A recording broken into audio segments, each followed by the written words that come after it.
here in his city. He talked about the local impact. He talked about the global impact of this decision by Donald Trump as well. It's not just this plant here in Windsor, but other auto plants in the United States and in Mexico as well, operated by Stellantis, that are being put on pause. The mayor talking, though, Heather, about how this is a resilient city here in Windsor. They have been through ups and downs before. Here's a little bit more from Mayor Drew Dilkens. Windsor is a city that is used to feeling the ups and downs, whether it's great recessions, whether it's the cyclical nature of manufacturing and automotive. We know what a rainy day feels like in this city. It feels like the rain is coming, so people are putting their money away for that rainy day, and they're going to need some support. And I'm happy to hear all federal leaders talking about supporting workers who are being impacted. We always knew our city would get hit first and hit the hardest, and you see the day after the announcement was made, that first hit is starting.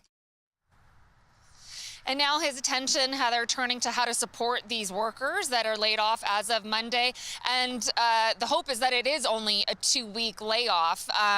But he is looking to the federal government for its response and what the other party leaders are saying, too. Of course, we're in the midst of the election campaign. All the party leaders are talking about this.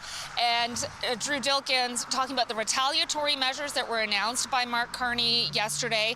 And he said he thought they were measured.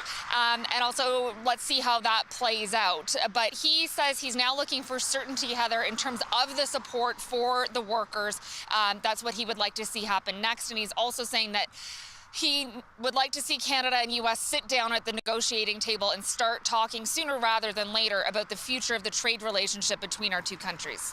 I'm wondering if the auto workers themselves thought the retaliation was measured, Megan. As you've been speaking with them, how are they reacting to Canada's moves and to the shutdown of their plant?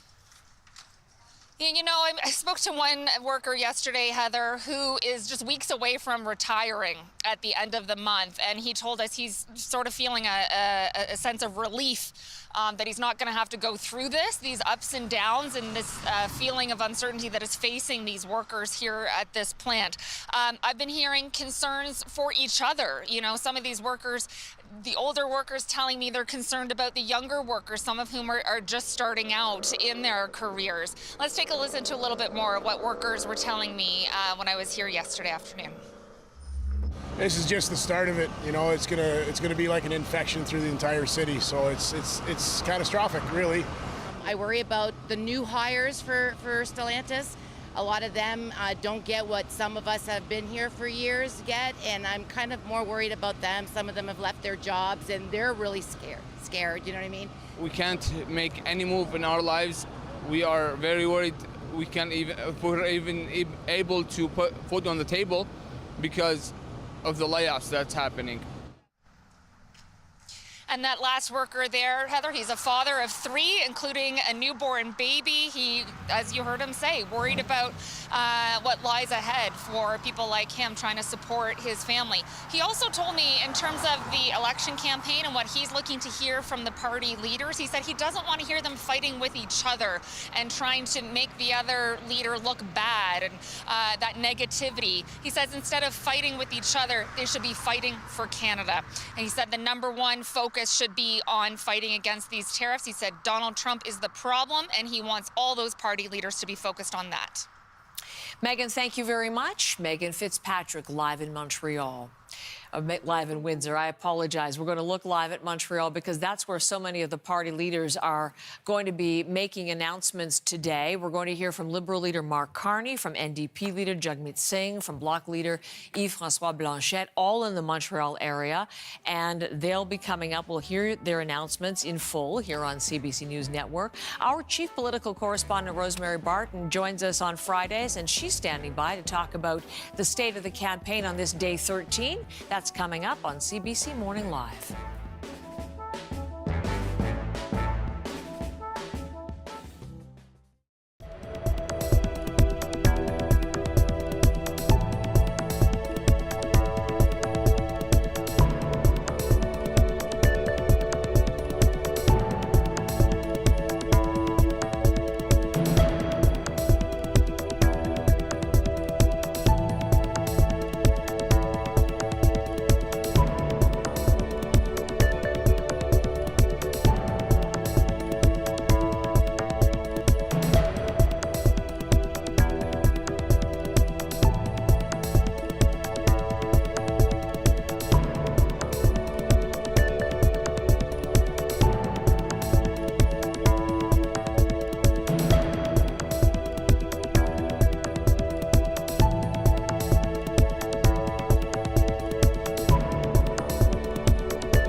to look live at two of the locations. We'll be bringing you live coverage from both in Montreal. You're going to see on the left, that's where Liberal leader Mark Carney will be speaking a little bit later on. That's set to begin in about 10 minutes. NDP leader Jagmeet Singh as well.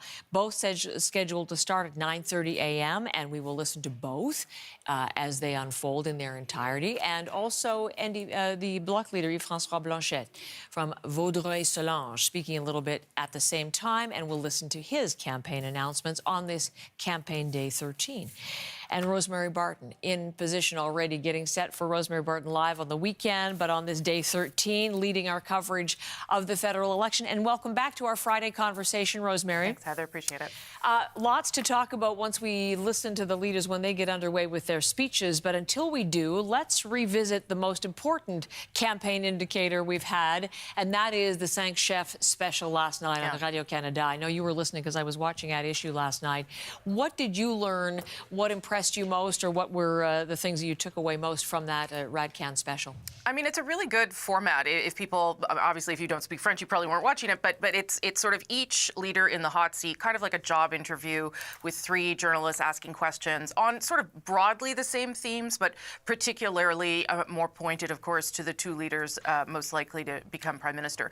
I mean, the dominating subject was obviously Donald Trump and the tariffs, and it was interesting to hear the Liberal leader start to explain more how he was going to handle Donald Trump. Of course, he is already doing that, but in terms of describing the relationship that he sees between Canada and the United States going forward, Pierre Poilievre was the only one who did it remotely. A little bit of a disadvantage there for him, but he did also talk more about what the Conservative Party would do and how they would shore up the Canadian economy.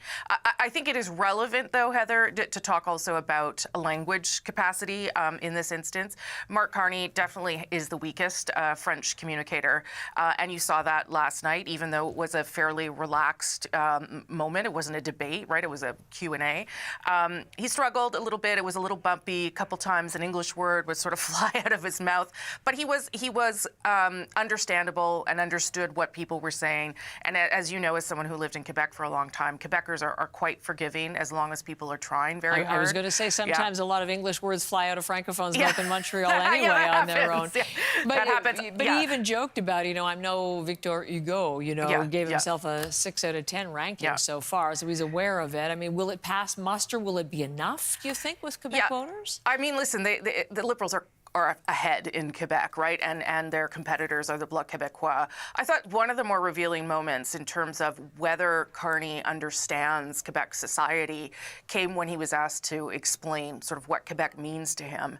And he sort of struggled and fell into the characterization of a distinct society, which, as you know, is sort of a political term used in the 80s and 90s. It's not really the term that Quebecers feel attached to anymore, particularly because Parliament has passed a motion calling the Québécois a nation. And so Blanchet seized on that and went after Carney. He is trying to do anything he can, really, to damage Mark Carney in Quebec, knowing that a lot of his seats are at risk. He made a really good case as well for the Bloc Québécois again last night, saying, okay, we're not going to be government, obviously, but if you want to make sure that the things you care about in Quebec are going to be defended at a negotiating table, we can do that for you. Anyway, it was obviously very tailored to Quebec, Heather, but it was very revealing, and Quebec is so important in terms of a battleground in the election. That's so interesting. And he's made that was his campaign announcement yesterday, Monsieur Blanchet, in terms of if there is a negotiation of the trade agreement, he will, if he has balance of power, make sure that there's a provincial representative on that committee doing the negotiation. So we'll doubtless hear more about that. One of the things that you talked about at issue that I found particularly interesting was this whole advantage that Mark Carney may be having, because he's able to appear prime ministerial even as he's campaigning to get that job, because he has to function as prime minister in real time on real issues in response to Donald Trump right now in the moment. And how significant do you think that's going to be, Rosemary? Yeah, I mean, listen, people probably understand that while you are in an election, you are still prime minister and you have caretaking roles. So if there's a crisis facing the nation, you do have to act. This is a crisis, right? This is a trade crisis.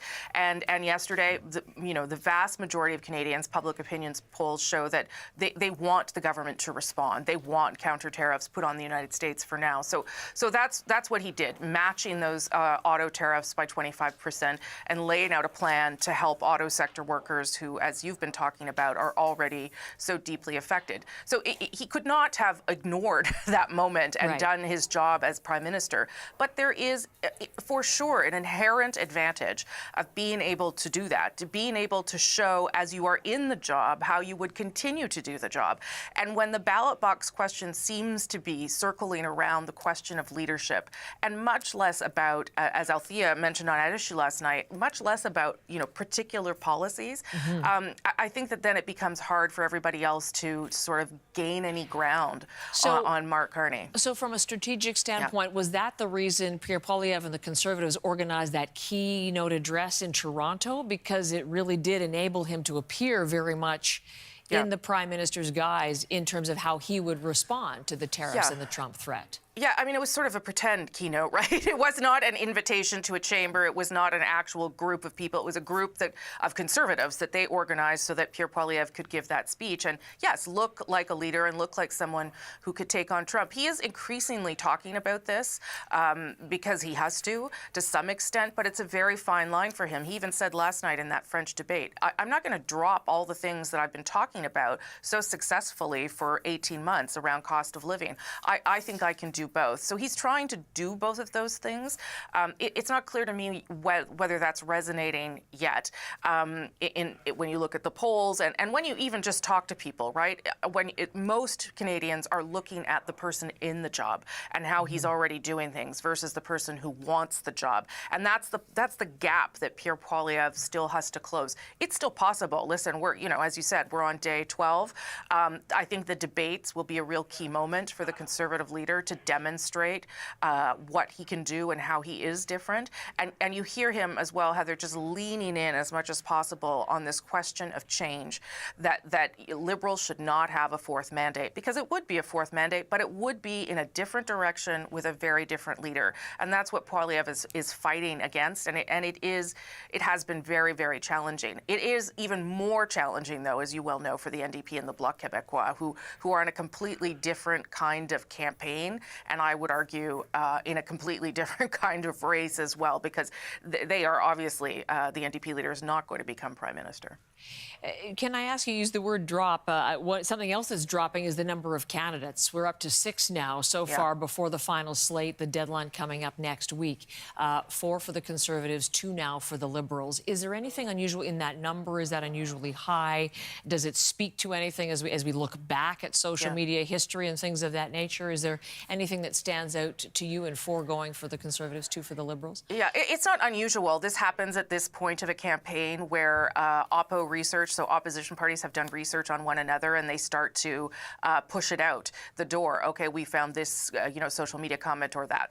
That's not unusual. I think it does speak, though, perhaps to the idea that people were rushing to get candidates in place and maybe didn't do sort of a thorough look at social media as they might have done in the past. What is critical in those kinds of moments is that political parties, be kind of ruthless and ditch the candidate as quickly as possible, particularly because the cutoff for naming a new candidate is coming quickly. I believe it's April 7th. So you have to act quickly. We saw with Mark Carney not acting quickly with Paul Cheng that did cause him some political damage, and people were questioning a little bit his judgment as to why he did that. Rosemary, thank you. Really appreciate that. Anything special we should look forward to for Sunday? Well, we're going to talk a lot about tariffs, obviously. And we're not talking ever about that word. And we're trying to get lots of voters on. We're trying to get first-time voters and people who are not decided, in part, Heather, so that I know that I'm talking about the right things for Canadians and that I'm, understanding where they're at. So we try and get some of those Canadians on the show as well. Well, I think that's really important because Althea did raise a good point. If there's a concern that those issues, affordability and housing and seniors and tax cuts, if they're not getting enough oxygen in this campaign, it'll be good to hear what they have to say about whether there are other things on voters' minds. Thank you, Rosemary, for today. Heather. Good to see you. We'll be tuning in on Sunday. I appreciate it. Rosemary Barton in Ottawa. So where do you stand on those key issues? You can compare your positions to the parties and candidates and leaders' key election promises. There's the interactive feature that is back up on our website, and you are watching CBC Morning Live.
investments in the infrastructure you need. Less funding for schools, as has just been mentioned. Less investment in our healthcare system, which is in crisis right now. So what is the position being taken by the other parties? Well, the fact is that we are losing tens of thousands of dollars every year because of tax havens, because of these large corporations avoiding paying their taxes. And what is the position of the other party leaders? Mark Carney, and, well, his record shows that he is not the kind of person who is going to do anything about tax havens, because when he was the chair of a large corporation, Brookfield Investments, all the time that he was there, they avoided paying $5.3 billion in taxes. $5.3 billion. That is a huge amount of money. And that money could have allowed us to hire 50,000 nurses, 50,000, an investment in our healthcare system, in our infrastructure. But all of that was lost because that corporation avoided paying taxes. And in addition to that, since Mark Carney, or while he was the chair of that company, he registered 4 or 5 other companies in an office above a bike shop in Bermuda, in Hamilton, Bermuda. So once again, this shows that his priority is not to put an end to loopholes. He led a corporation that avoided paying taxes. And what is the position of Pierre Poilievre? Pierre Poilievre was in cabinet with Prime Minister Harper. They did nothing about loopholes or tax havens at the time, because those people are their friends. They like giving big tax giveaways to large corporations. We are the only party that is prepared to face up to this problem and put an end to tax havens. How will we do that? I will be announcing that today. First of all, we will put a stop, cancel any agreements with those countries that allow tax havens to exist, like Bermuda. We will conduct an analysis. For example, if a company registers in another country, we will check to see whether there's an economic goal for that, if there's a real reason why they want to register their company over there. Otherwise, they have to pay their taxes, their real taxes. We will also review our legislation to put an end to loopholes, change that legislation to finally put an end to tax havens. We can do it. And this is something we will do, because we are there for you. We are there for everyday Canadians. We're not there to defend the profits of billionaires. We're there to defend the interests of everyday Canadians, and that's exactly what we will do. So, in this time, when people are feeling really worried about what's going to happen next, they're worried about the fact that Donald Trump has threatened our country. They're worried about the trade war. They're worried about what that means for themselves. They're worried that, will I lose my job? Will the cost of living get even more expensive when it's so high already? In all of this worry and uncertainty, we've got large corporations in Canada that purposely continue to avoid paying their fair share by using tax havens and other loopholes. It is wrong. We're losing billions of dollars a year. In the tens of billions of dollars a year we're losing simply because these companies purposely choose to not pay their fair share in Canada. If you can make a profit in Canada, you should pay your taxes in Canada. Fundamentally, that's what we believe in. So what are the position of the other parties and the other leaders? Well, Mark Carney, his position, sadly, as the chair of a large corporation, Brookfield Investments, while he was there, they avoided paying over $5.3 billion in taxes. $5.3 billion. What does that mean? Well, that's 50,000 nurses that could have been hired. That's streetcars, that's buses, that's public infrastructure. Not only for the federal government, but also for the provincial government. This is lost revenue. Revenue that could have gone towards fixing schools like the one behind me. This is lost revenue for the things that you need. This means less money for services that you count on, less money for the infrastructure that you and your family needs. And that's why it's wrong. On top of that, Mark Carney, while he was the chair of this company, 4 out of 5 of their businesses were located above a bicycle shop in a small office in Bermuda. It almost sounds ridiculous when I say it out loud, but that's what they did. And clearly the only reason why that was done was to avoid paying taxes. And so you can't trust Mark Carney to put an end to tax havens when he engaged in so much tax avoidance as the chair of that company. And Pierre Poilievre, he's not going to put an end to tax havens. When he was in cabinet under Harper, they did not address this problem. He is not going to do anything about it, not because he wants to give even bigger giveaways to large corporations. That's what he wants to do. He's not going to put a stop to this. So if you care about putting an end to tax havens and ensuring that we can invest in the things that you and your family need, New Democrats are the only option for that. And I'm going to lay out our plan. First and foremost, we'll put an end to agreements with other countries that permit tax havens. Secondly, we'll put a requirement in place that countries or the companies have to show an economic purpose when they register in a foreign country.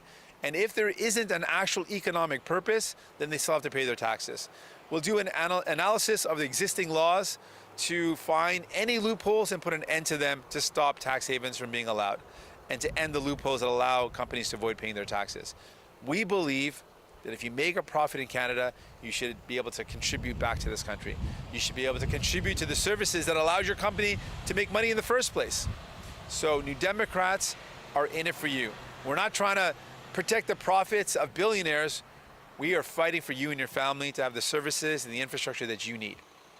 Merci, thank you. With that, I'm ready for any questions you might have. Merci beaucoup. On va passer à la période de questions des journalistes. On va commencer par la période de questions en français. Une question et une relance. We'll now take the question from the press. We'll begin in French and then in English. It's going to be one question and one follow-up. On va commencer avec Valérie Gamache, Radio-Canada. Bonjour, Monsieur Singh. Hello, Mr. Je sais que Singh. l'automne dernier, on était dans ce même parc lors de l'élection partielle. You were in the same park last time during the by-election, and at that point you tore up the agreement with the Liberals. Now, today, is the challenge even more difficult? Well, in the last election, we were so close, and Craig Sauvé will be running again, and we're very proud of that. I think people in La Salle Verdun deserve someone who will fight for them. So in this election, I think we've started hearing people saying that they've heard about the conservative plan under Pierre Poilievre and they don't accept it. They think it's bad for our country, it's bad for their family. So people are starting to reject Poilievre and the Conservatives. And now what is being raised increasingly is that, well, they've heard Mark Carney talk about cuts to health care. So for people who are afraid of cuts, the Liberals under Mark Carney will do that. So you need to vote for NDP candidates. We will be there to defend public services. Vote here for Craig Sauvé. He will defend our healthcare system, which is public and universal, and social programs. He will defend the interests of yourselves and your families. Sure. Yeah, sure. So in the last by-election, we were very close, and with our candidate, Craig Sauvé, who's going to present himself again, when we're really honored about that. And what I'm hearing more and more from people are telling me that they've heard the plan of Pierre Poilievre, and they're starting to reject that. They're saying, you know what, that's not good for the country. His plans are going to cut the services I need. That's not good for my family. So we're seeing more and more Canadians rejecting that approach. But now I'm hearing from Canadians and start to say, well, Mark Carney's actually talking a lot about cuts as well. He's talking about cutting healthcare. I'm worried about that. If you're worried about those cuts, if you're worried about someone that's not going to put an end to offshore tax havens, then you can vote for New Democrats. You can vote here in La Salle Verdun for Craig Sauvé. You can vote for someone that's going to fight for you and your family. We can vote for Nima Machouf, Alexandre Bouleris. These are the folks who are going to fight to defend the things that you care about, like your healthcare, like your services, the things that matter to you and your family. And yesterday, during the Five Leaders debate, you said that Bill 21 is a discriminatory law. but it does represent the will of Quebecers.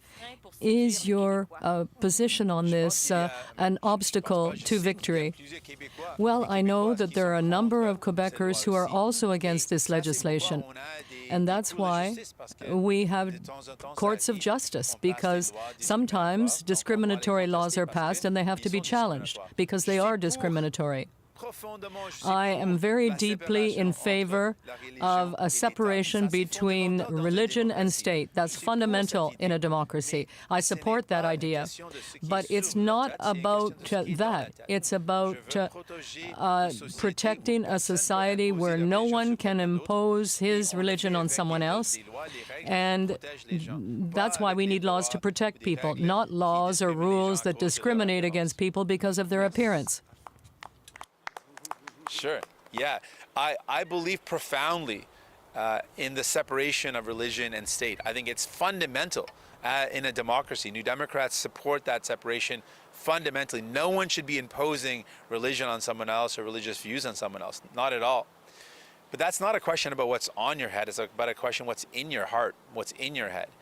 And so let's protect from the imposition of religion on people. Let's protect people and have a society that's free from, there is separation of religion and state. Let's do it in a way that's not discriminatory. Let's do it in a way that strengthens that important principle. So that is the NDP leader Jagmeet Singh in Montreal, making an announcement about offshore tax havens, but also answering reporter questions, key cultural linguistic issues for the people of Quebec as he continues to campaign. In the province, which has the second greatest number of seats, 78, and right now the NDP holds one. You see Alexandre Boulris, the candidate for the NDP who is seeking re-election, the only NDP MP at the moment. Kate McKenna, listening in Ottawa to all of that. I note that was not just in Montreal, that was La Salle, Aymar Verdun, and that is the riding where things really, some cracks started to appear for the Liberals in that by-election last September. The Liberals lost. The Bloc Québécois candidate won, and the NDP seeking to take that riding this time with their candidate Craig Sauvé. It's interesting to watch how Jagmeet Singh continues to campaign. I was just talking to Rosie Kate, and she was saying it's really two parties, two leaders now with the truest chance of forming the government in this country, but you never know that from the way that the NDP and Jagmeet Singh continue to make platform promises and to offer themselves as alternatives to the Conservatives and to the Liberals. Yeah, I think that's exactly right. And I don't think that that location was an accident. I think the NDP are very much targeting that seat. But of course, there's been a world of change in politics since that by-election last fall. Still, Craig Sauvé, a strong candidate for them, a city councillor, somebody who I know has been knocking on doors since before that by-election. So they're hedging their bets there. But just to go back to what Jagmeet Singh's main announcement today, it was kind of a dig at Mark Carney and his time as the chairman of Brookfield Asset Management, which has been found to use sort of creative accounting using tax havens to perhaps not pay as much taxes to the Canadian government as a country that doesn't use tax havens. Of course, totally legal, but Jagmeet Singh today saying that he would end tax agreements with known havens like Bermuda, require corporations to have a genuine business relationship for offshore accounts, and implement public country-by-country financial reporting to prevent multinational corporations from hiding profits. And he was also there asked again about Bill 21, which we know is the secularism law in Canada, or in Quebec rather, that prohibits some public servants from wearing visible religious signs, such as a turban, such as hijab. And he reiterated what he said last night in the Cinq Chefs Radio-Canada special that interviewed all of the leaders, where he said that he is opposed to Bill 21 and would support constitutional challenges in court. It's a somewhat controversial position to have in Quebec. Bill 21, not unanimous by any stretch, but was a popular law when it passed. So he's staking out that position that he is against it, and he would support constitutional challenges in court.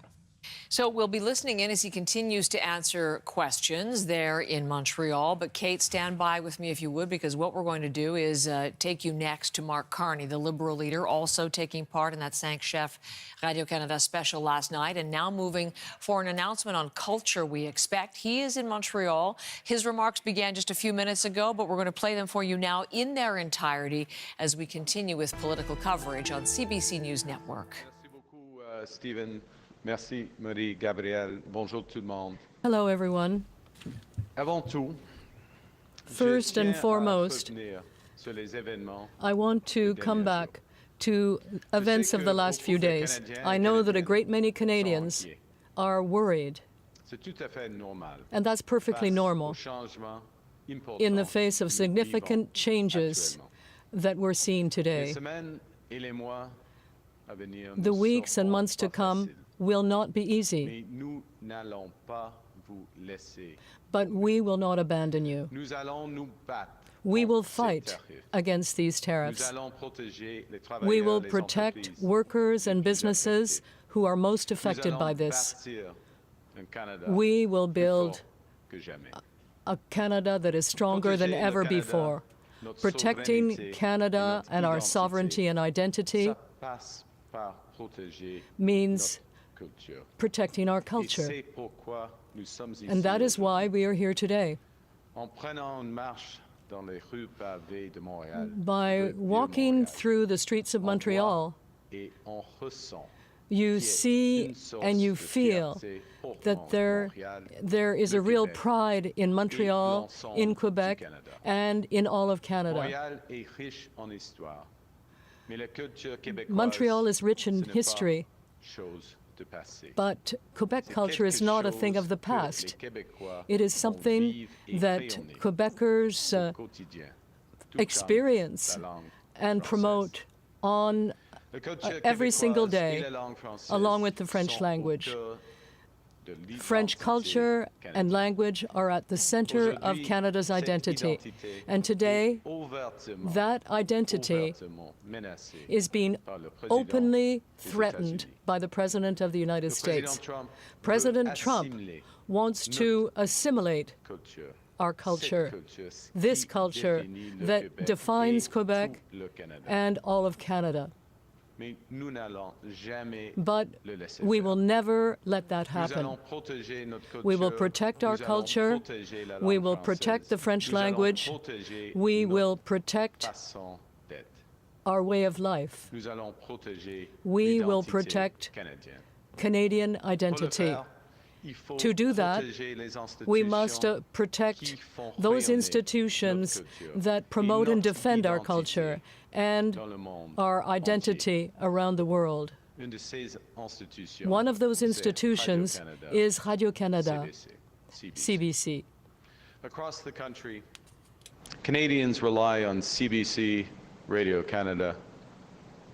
From Schitt's Creek to Hockey Night in Canada and Mike Myers, these are products of Canada. They're the result of strong, representative public broadcasting. CBC Radio-Canada is especially vital for Canadians in rural and remote areas where it's often their only source of local information. Canadians rely on it to keep up with what's happening, and when disasters happen, such as forest fires, floods, or storms that threaten their communities, public broadcasting is crucial as a vital source of information to help people to stay safe. We also count on public broadcasting to discover up-and-coming Canadian musicians, creators, storytellers, whose work might otherwise get buried by the avalanche of American content on social media. Tout le monde en parle. Tout le monde en parle. La petite vie, le bye-bye, Infoman, those are products from here, produced by Radio-Canada. Today, we are taking steps to strengthen Radio-Canada, CBC.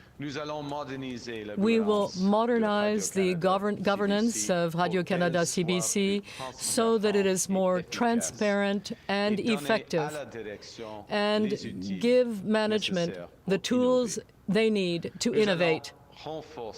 We will strengthen local news, which means more local offices and facilities in all our regions.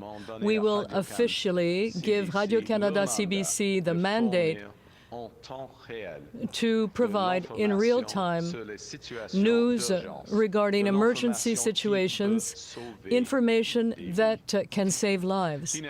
And finally, we will give our public broadcaster the tools and resources necessary so that it can play a greater role in protecting and promoting our culture.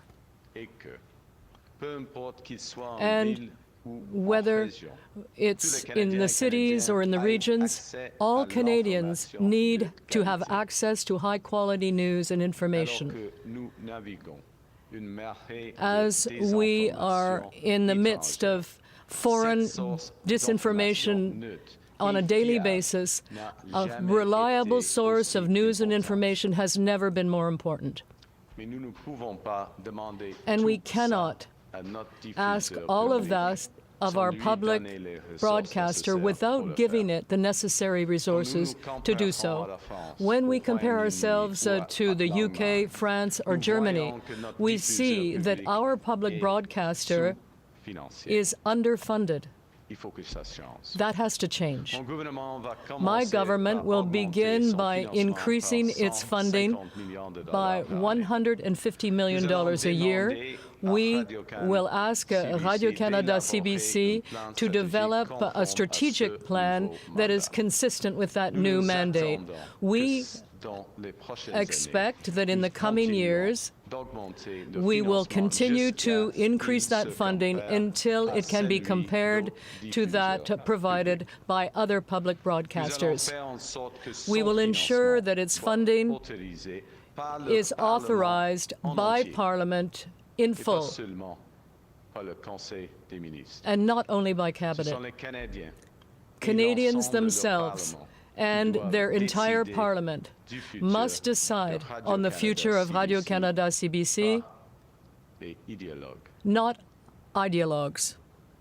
Canada's identity and institutions are under attack by foreign interference. And instead of defending them, Pierre Poilievre is following President Trump's lead and taking aim at our institutions like CBC Radio-Canada.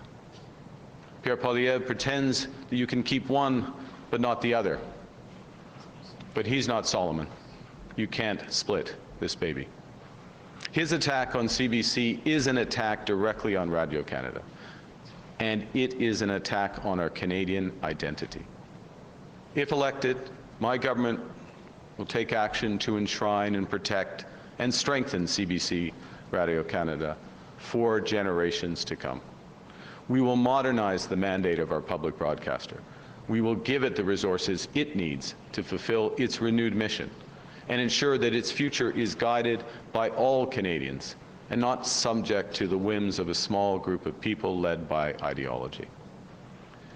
When it comes to this most important of Canadian institutions, all Canadians should have their say, not just a small group. We will not only increase CBC Radio-Canada's funding by $150 million, but we will also make this funding statutory, meaning that Parliament as a whole will need to approve any future changes to its funding, not just the Cabinet. By strengthening our public broadcaster, we're protecting our identity and our culture and helping it to shine around the world. We're making Canada strong. Our plan will safeguard a reliable Canadian public square in a sea of misinformation and disinformation, so we can stay informed and tell our own stories in our own languages. Our plan will not only strengthen CBC Radio-Canada, it will strengthen our communities that rely on it. It will make Canada strong. Nous allons nous donner. We will give ourselves a stronger public broadcaster and stronger communities. We will give ourselves Canada strong.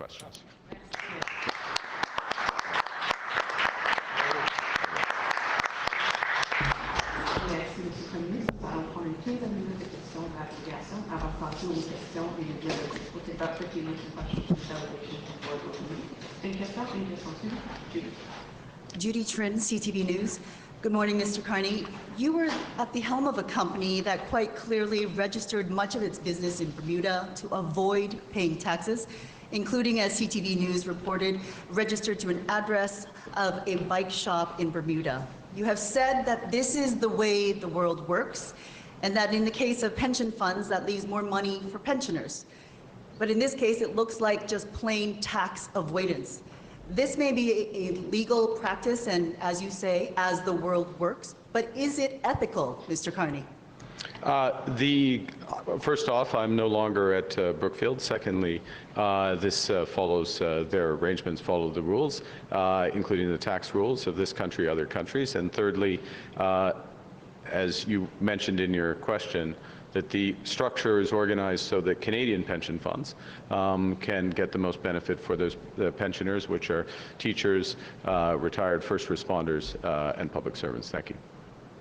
You did not really respond to the question as to your opinion as to where, if it was ethical, but let me follow up on that. You wrote a book, Values. The thesis of that book was that capitalism or markets left to their own devices don't help humanity. For years, your party, the Liberal Party, has promised to stop the practice of tax avoidance that Brookfield and other companies have engaged in. Do you have the tools to do that? You said so.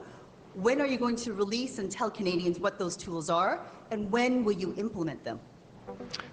In terms of having a fair tax system in Canada, including for corporate taxation, it's absolutely a priority of my government. If we are re-elected, it'd be a priority of our government to ensure that our companies are paying their fair share of taxes, and that, above all, that those taxes that are at the resources that are at the disposal of the government, that they're being put in place for the purposes that Canadians want. And today is about making sure that those scarce resources are used to reinforce our culture in an independent CBC Radio Canada that provides vital information in all of our communities, and that helps to build this vibrant culture. And we couldn't be in a better setting, I think, than in Montreal to point to that culture that lives and breathes and is so crucial to our national identity. Thank you. Next question. Good morning. Bill Curry from the Globe and Mail. Following President Trump's tariff announcement this week, Alberta Premier Daniel Smith described it as a big win for Alberta and Canada. What are your thoughts on that assessment? Well, I think, thank you for the question, Bill. You know, as I said yesterday, that I think with respect to the reciprocal tariffs, which is what the Americans are calling the series of tariffs announcements this week, Canada got the best of a series of bad deals. That's true. We did get a better deal than any other country. But we also have the reality that in place are tariffs that came from the unjustified tariffs that came from the fentanyl issue, an issue that we have put enormous efforts into addressing on both sides of the border, tariffs that are in place on aluminum and steel, and then tariffs that entered into force as of yesterday in our automobile sector. And so all of those in contravention of our trade agreements with the United States. So I don't think this is time for celebration. It's a time to fight those tariffs. It's a time to protect our workers and the companies affected. And it's time to build, including our cultural institutions. Former Reform Party leader Preston Manning recently wrote that if Canadians vote for you, it's a vote for Western secession. You opted not to run in an Edmonton riding, even though you grew up there. You have not yet campaigned west of Winnipeg. So what are your thoughts on Mr. Manning's comments, and what is your plan to address Western alienation concerns? Well, a couple of things. I, as you know, born in Northwest Territories, grew up in Alberta. I resolve to no one in terms of my understanding of the West, my connection to the West, and I'm part of a government that governs for all of the country and very much for the West. We I think such dramatic comments are unhelpful at a time when Canadians are coming together, and that is the sense in the West as well. I would note the Leader of the Opposition encouraged greater unity. This is a time when we need to come together as a country. We are coming together as a country. What we're offering as the Liberal government is a positive plan, a plan of action that Canadians can rally behind, including in the West. And I look forward to seeing you out West, Bill, on Sunday. En français, en ce qui concerne les commentaires, with respect to those comments, I think now is the time to unite as Canadians. I am from Western Canada. I grew up in Alberta. I am very familiar with the West, and our government is a government for all of Canada, and we have a positive plan, a plan of action, and right now is the time for all Canadians to come together and be united. And we can do that with a Liberal government. Canada, do you believe that Quebec is a nation or a distinct society? And what's the difference between the two for you? The people of Quebec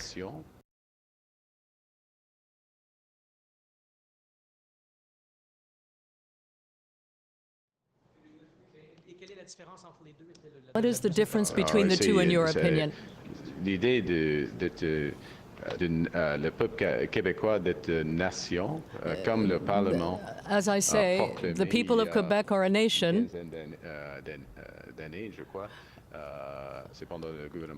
And it was under Mr. Harper's government that another expression was used. But that is at the core of Quebec identity. And it's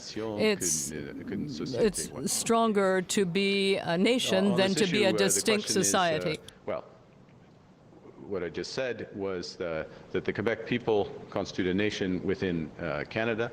And I observe that this is also the judgment of Parliament and the proclamation 15 years ago. You can Google the exact date, but everything is farther back in the past than I remember. But it's something like that now. Follow up, s'il vous plaît. The Quebec government is intending to expand the secularism law to include volunteers and others. Do you believe that to be discriminatory?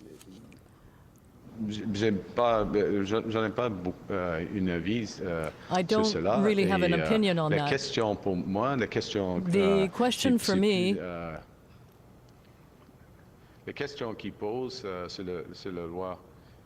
and the question with respect to this legislation has to do with the use of the notwithstanding clause, preemptive use of the notwithstanding clause. But I'm not a jurist, I'm not a lawyer, so this is a matter for the courts to decide.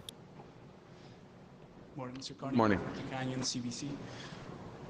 The minister you moved off the heritage portfolio when you became Prime Minister had been suggesting to remove ads from the CBC completely in order to private broadcasters get to that revenue. How can you justify giving CBC $150 million more while letting it continue to have ads? Well, first off, let me take this opportunity to thank Pascale Saint-Onge for her service to her riding to Quebec, to Canada, in many ways, but including as a deputy and as a minister, and also thank her for her leadership on these issues, including with her white paper, green paper on the CBC, which informed many of the decisions that we are taking and announcing today. So this is a very deliberate process, and it's benefited from her work and work with Stephen, actually with all our colleagues, in reflecting. You know, to govern is to choose, and part of choosing is on funding models and ensuring that we have adequate funding for this enlarged mandate and this crucial mandate for CBC Radio Can. in the judgment in the end that having the balance of some statutory funding and advertising, including during the news, is that's appropriate balance in terms of taxpayer dollars and competition. So it's an informed judgment that in many respects is financial. Thank you. En français, j'ai commencé par remercier I'd like to begin by thanking Ms. Saint-Onge for all the work that she did for Canada, including on the CBC Radio-Can issue with a white paper, and that has informed the decisions we are announcing today. With respect to ads, it's really more about the funding of the institution, and I think as a government you have to decide. Obviously, we're talking about increased public funding here, but we are still keeping ads. Last night you did call Quebec a distinct society on Radio-Canada. You've mangled up Polytechnique and Concordia. You had that bad initial French name for the housing agency, which the Liberals changed within hours. Are you getting lousy advice about Quebec, or do you just not listen to your Quebec advisors? Mon lieutenant du Québec, il est Quebec ici. lieutenant is right here. I don't know, Stephen, am I getting lousy? Look, the question was asked a moment ago, and let's go to this issue of the Quebec is both a distinct society, and the Quebec people are distinct, a distinct nation within Canada. One does not negate the other. So I take issue with the premise of your question. Merci. Yeah. Last question from the delegation. Dernière question de la délégation. Monsieur Carney est l'avocat de la presse canadienne. Hello, Mr. Carney. Since we are in Quebec, I'd like to point out that this week a motion was passed unanimously in the National Assembly to oppose your determination to create one economy as opposed to 13. That motion reiterates Quebec's determination to look after its own interests, economic, cultural, and so on. Would you say that your overall vision of Canada's economy will harm Quebec? No. Thank you for that question. I'll give you the short answer. The short answer is no. I respect and I recognize the importance of the French language and Quebec culture within Canadian society and within the Canadian economy. But I do want to say that Premier Legault agrees with that vision of having a single economy that respects Quebec identity, obviously. But we had a unanimous press release on behalf of the premiers of the provinces and territories after we met in Ottawa that clearly describes that vision. This is not only my vision, it is the vision of all the premiers of the provinces and territories of Canada. On today's announcement to strengthen Canadian identity, I mean, I understand that you want to protect and strengthen CBC Radio-Canada, but providing more money to Radio-Canada, is that really the only way of protecting French and the Quebec culture? Well, that is a fundamental question, and it's one of the reasons why we have a minister who is responsible for Quebec culture, Canadian culture and identity, and Mr. Guilbeault, who will now be responsible for strengthening Canadian culture and identity. And of course, that includes Quebec culture. So other initiatives will be taken by our government, but right now this is a major announcement, a major initiative on CBC Radio-Canada. And we really want to focus on that.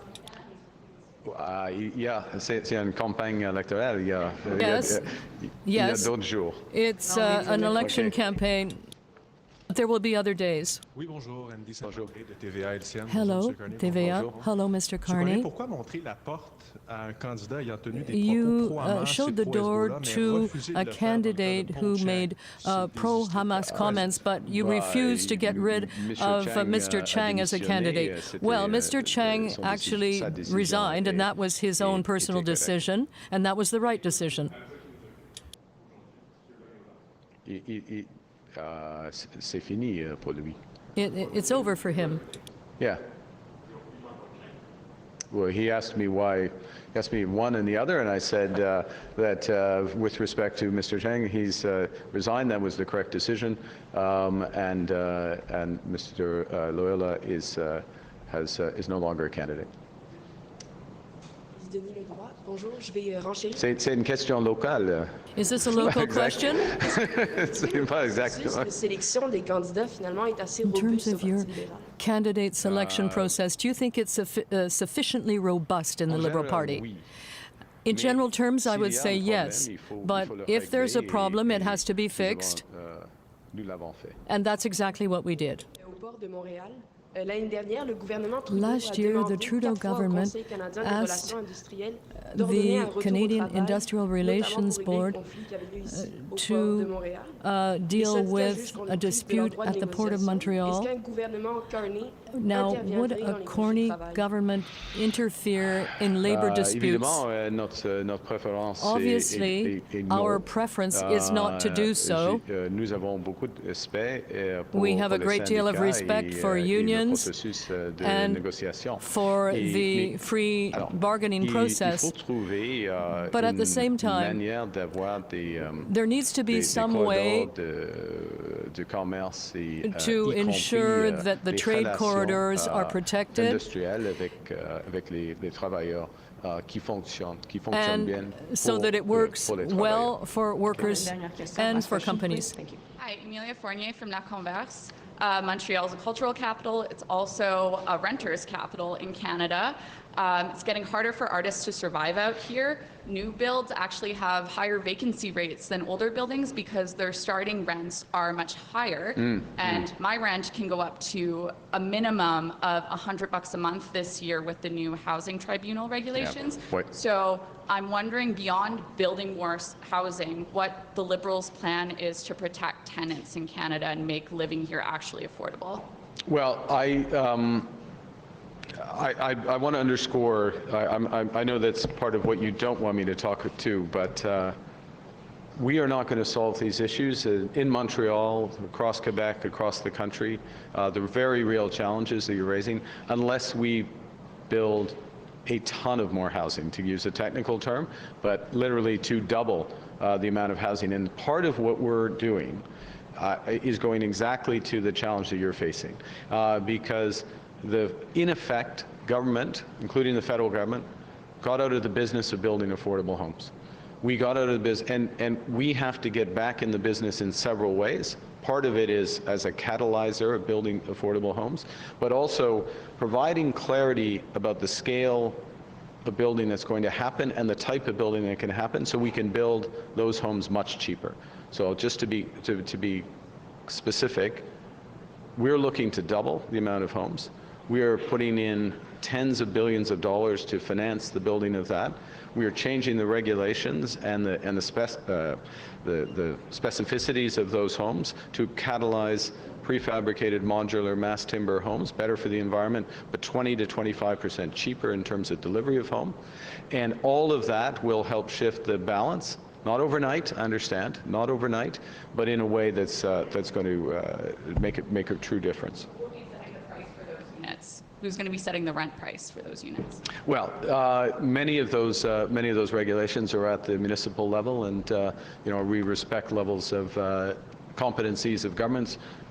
Surtout au Québec, il faut respecter les compétences. Particularly in Quebec, we have to respect the government's jurisdiction. This puts an end to our press conference. Thank you. Yeah, what is this terrible advice? All right, everyone. Welcome inside the CBC Newsroom. My name is Natasha Fata, and we've been taking you to Montreal, where Liberal Party leader Mark Carney has been making a big policy announcement during this federal election campaign. He's also been taking questions from reporters. And following all of this, once again for us, is Kate McKenna in Ottawa. Good morning, Kate. Good to see you. And it's been a busy week for Mark Carney. What's he saying today? Well, it's always a bit awkward to talk about this, Natasha, but today his announcement was on CBC Radio Canada and how he wants to increase funding for CBC Radio Canada and also kind of change the funding model so that it is less easy to remove funding from the Crown Corporation. He started by tying Donald Trump's tariff threats to the need for a public broadcaster, saying that it's about protecting Canada and sovereignty and identity. Now, this is set to be a wedge issue because, of course, we know that Pierre Poilievre, some of the loudest cheers he gets at his rallies and at other events are when he says that he plans to defund CBC. He says he would keep Radio Canada. Of course, the two are at this time linked, so it's unclear how he would cut one and not the other. He also said that he would strengthen CBC's mandate to include emergency events, make sure that CBC Radio Canada has the ability to put out emergency bulletins in the event of life-saving information being needed to sent out, and also that it would hire more local news reporters and increase the number of bureaus across Canada. So that was his announcement today, making it in Montreal. He highlighted a number of popular programs, both on the English and the French side, as a way of selling his message. But then he took questions from reporters, including one that's kind of gearing up to be one of the stories of the day, which is about tax havens, because now the NDP has promised to close some loopholes to prevent Canadian corporations from storing money offshore. And part of that announcement is based on Mark Carney as his time as chair of Brookfield Asset Management, which of course is an asset management program that has been found to legally be having offshore businesses. Again, it is legal, but it has resulted in less taxes being paid to the Canadian government. So in response, he said, you know, he doesn't work there anymore. The arrangements that were in place followed the rules, and the funds are structured and organized so that Canadian pension funds can get the most benefits for the pensioners, including teachers, public workers, and first responders. Okay, thanks so much for that, Kate. And I really appreciate you saying it is awkward for us to report on this, but we are just reporting the facts as they're being said by the candidates. So moving to another leader of another party, of course, the Bloc leader spoke just a few moments ago, Yves-François Blanchet. So let's just take a quick listen to what he had to say, and then we'll come back and check. Mark Carney's made a number of gaffes on Quebec, the Polytechnique versus Concordia. He's not doing the TVA debate. He had to rename a housing agency to make the name work better in French. Yet he is riding much higher in the polls, the Liberals are, in Quebec than the Bloc. Why aren't you resonating better with Quebecers in this election? You know what? In 2019 and in 2021, the Bloc Québécois completed the campaign much higher than it had started it. And the result, both times, was that we prevented the Liberals from having a majority government. Let's do the same in 2025. And if you're unable to prevent the Liberals or the Conservatives or another party from having if you're unable to prevent a majority government in Parliament, what will be the role of the Bloc in the next We will Parliament? discuss that after the election. I intend to succeed. Kate, we know that in Quebec specifically for that very vote-rich Bloc, pardon the pun, it really is down to the Liberals and the Bloc in terms of who's going to win the majority. At this point, the polls indicate that the Liberals have a slight lead, but Carney has come under considerable criticism for some of the gaffes he's made while speaking in French. He has acknowledged he doesn't have a mastery of that language. What do you make of Blanchet's take on all of this? Well, as you mentioned, the 78 seats in Quebec, it's the second largest province when it comes to seat count, and the road to a Liberal victory would have to involve Quebec in a big way. So Yves-François Blanchet's doing his best to cut into that. The Liberals are on the rise in Quebec so far, and that is despite some of the things that Mark Carney's done. We heard our colleague Ian Wood asking about some of them, kind of fumbling a reference to a candidate, a star candidate in Quebec by getting the name of a shooting wrong, Polytechnique versus Concordia. Yesterday, he called Quebec a distinct society when now it's more common to call it a Quebec nation. He received some criticism in French media this morning for not really having a great answer when asked last night on the Cinq Chefs, a Radio Canada special program that interviewed Mark Carney.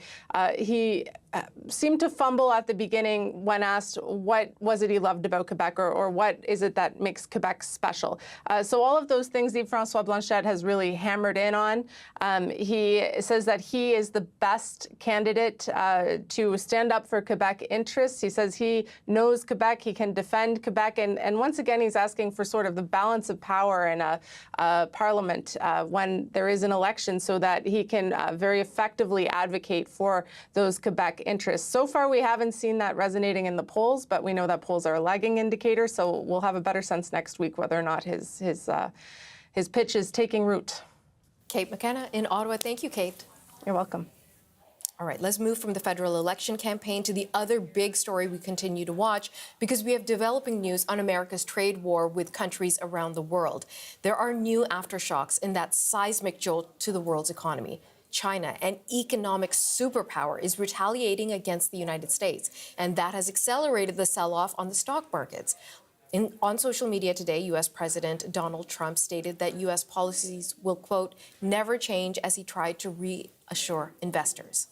It's to be expected, where this is a patient that was very sick. It was a sick patient that went through an operation on Liberation Day. And it's going to be a booming country, a very booming country. It's going to be amazing, actually. Now that's President Trump on Air Force One, speaking after the New York Stock Exchange suffered its biggest losses since the pandemic. And earlier today, Beijing announced a 34% tariff on all U.S. goods. Those are additional tariffs that will take effect next week in retaliation for the 54% U.S. tariffs on Chinese imports. If you're confused, it's okay. A lot of us are. It's difficult to keep track of this. Now, the top U.S. exports to China include farm products like soybeans, wheat, and corn. China targeted U.S. soybeans in a trade war during Trump's first administration. Now, that forced his administration to pay out more than $20 billion in aid to U.S. farmers. And yesterday, Canada announced its own retaliatory tariffs on autos. So, to try and sort all of this out for us is our business correspondent, Scott Peterson. He's with me in studio now. I wish you all could see how furiously Scott is writing notes down. There's numbers jotted all over the papers. One of the numbers, many of the numbers you're watching is on the markets, right? It was bad yesterday. How's it looking today? It's not looking any better today. To use Donald Trump's analogy about a sick patient, it's still, the monitors are still crying out that this patient is very sick indeed. We're seeing the Dow Jones open up substantially to the downside. And Natasha, it gets beyond the idea of telling any numbers behind this story. This is a seismic shift that these markets are going through. Dow Jones right now, 1,200 points to the downside. And this follows the worst plunge by the Dow just yesterday in 5 years, to tell you how much these markets are yelling out in pain. Take a look at the TSX as well. Also its biggest plunge yesterday in about 5 years, 4 or 5 years, and now another 1,000 points to the downside. We have the price of oil melting off today. Take a look at some of these international markets as well, to say that this is just not North American pain, but around the world as well. Asian markets are down. European markets are closing down at the same time, anywhere between 2 and 4%, with the German exchange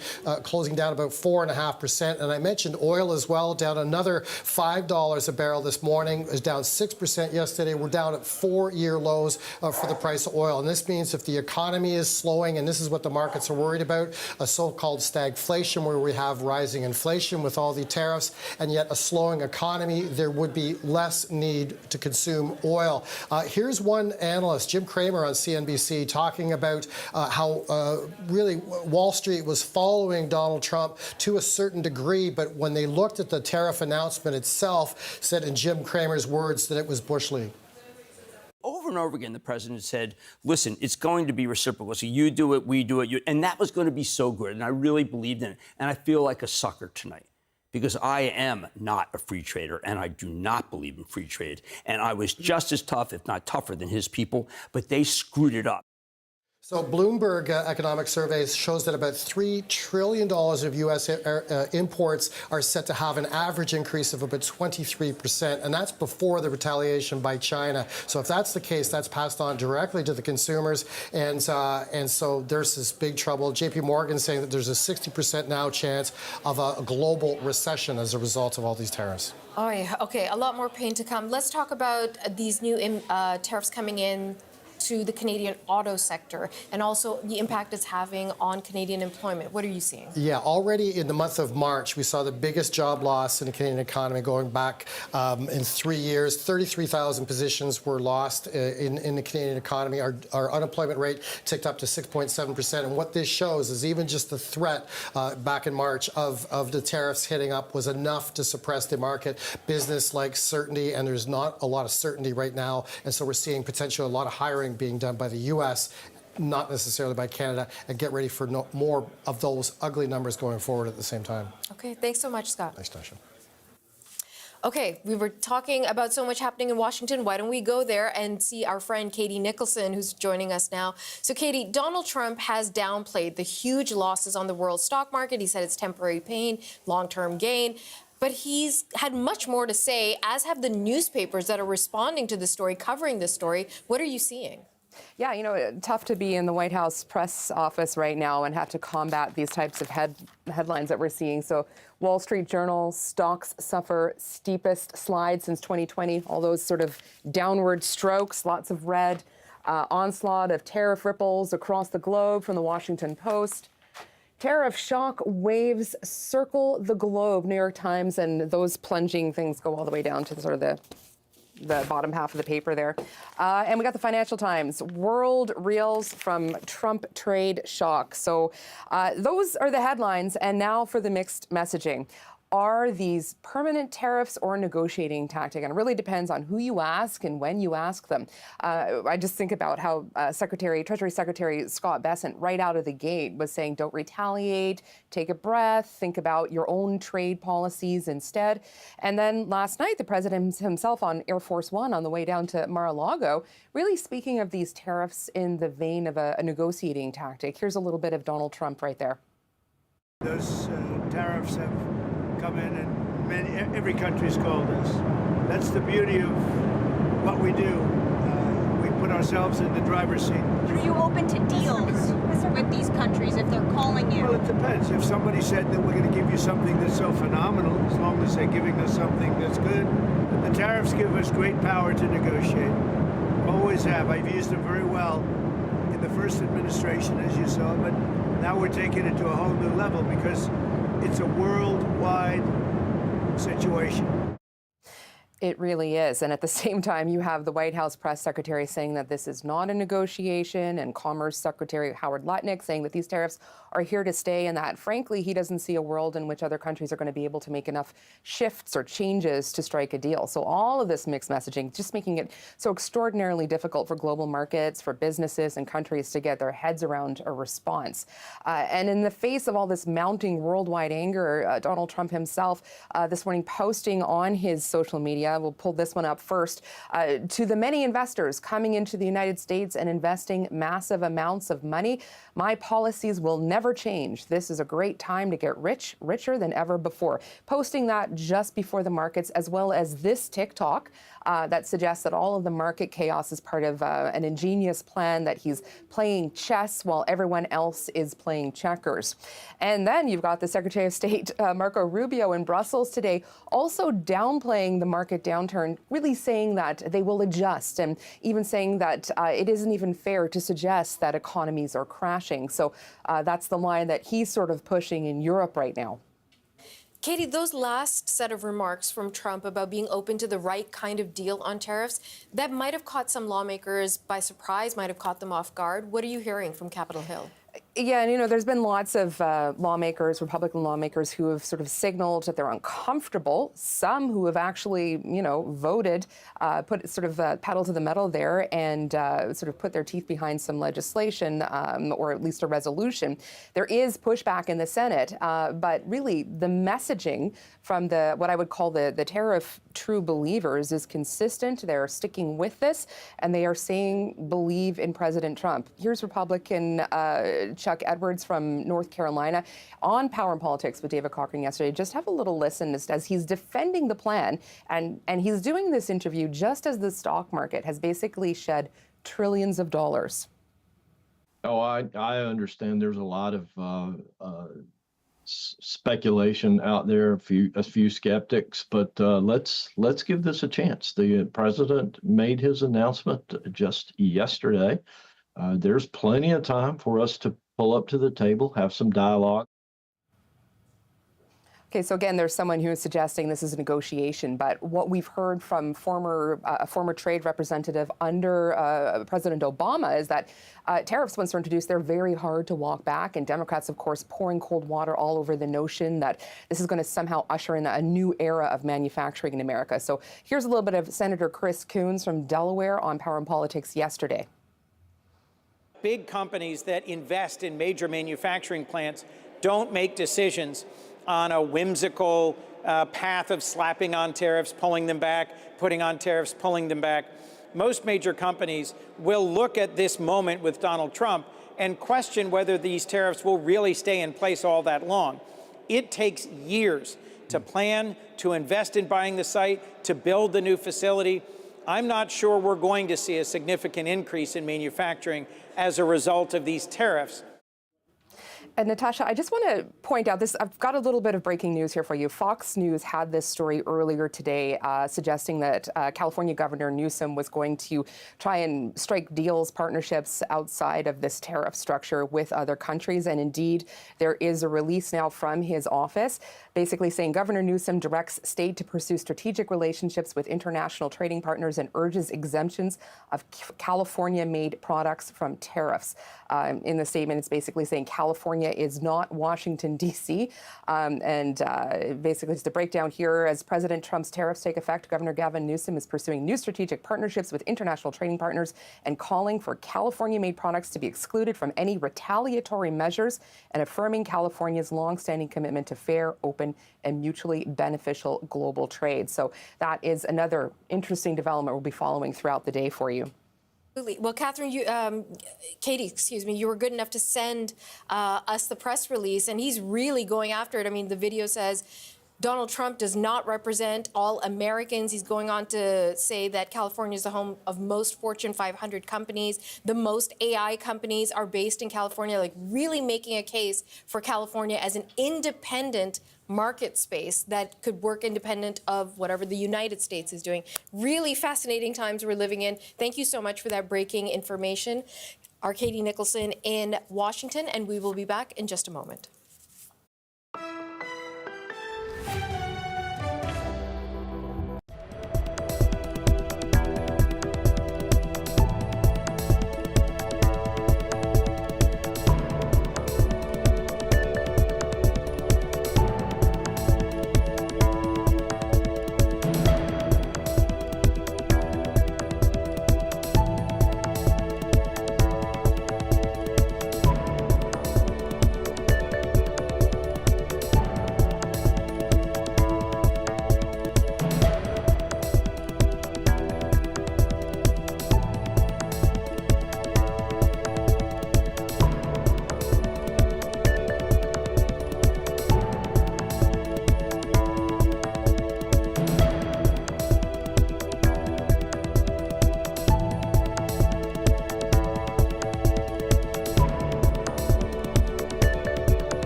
CBC News has confirmed that the Liberals have dropped Rod Loyola as the party's candidate in the riding of Edmonton Gateway.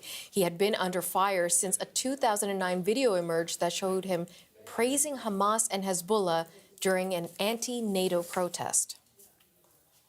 Okay, so what's the protocol for dropping out of the race? That's a question we're getting from you today, and CBC's Linda Ward is here to provide an in-depth answer.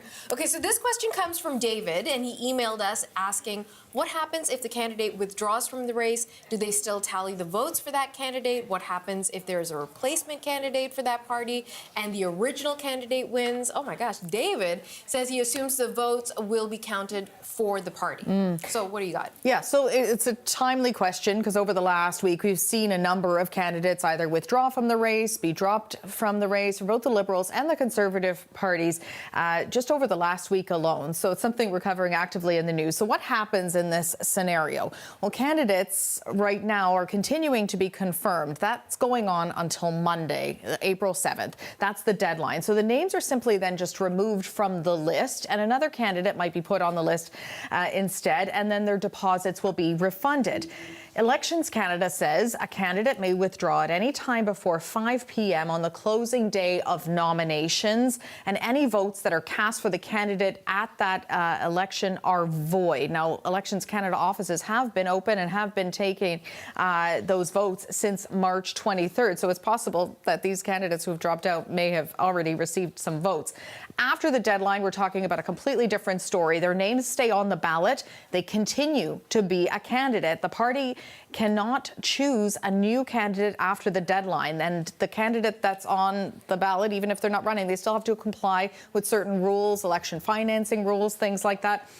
And there's no indication on the ballot or in the polling location that that person is not actively running to be the MP for that riding. In theory, the candidate could even change their mind and decide that they do want to start actually campaigning again, but the candidate would then not be allowed to use party resources, claim any kind of party affiliation. They'd be kind of going it on their own. If you've already voted, there's no do-overs. Your vote is gone after. That's too bad. Sorry about that.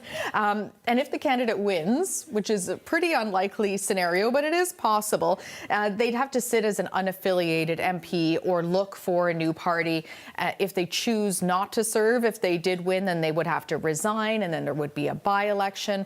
There is one exception to all of this after the deadline. If a candidate dies, an election in that riding is then cancelled. So there just wouldn't be an election in that particular riding, and then a by-election would be scheduled at a later date. Good to know. Who knew? But who knew? But Linda knows. There you go, David. Linda Ward, thank you so much. You're welcome. We'll be back in just a moment.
Foreign Affairs Minister Melanie Joly has put her re-election campaign on hold for the time being and is taking part in the NATO meetings in Brussels.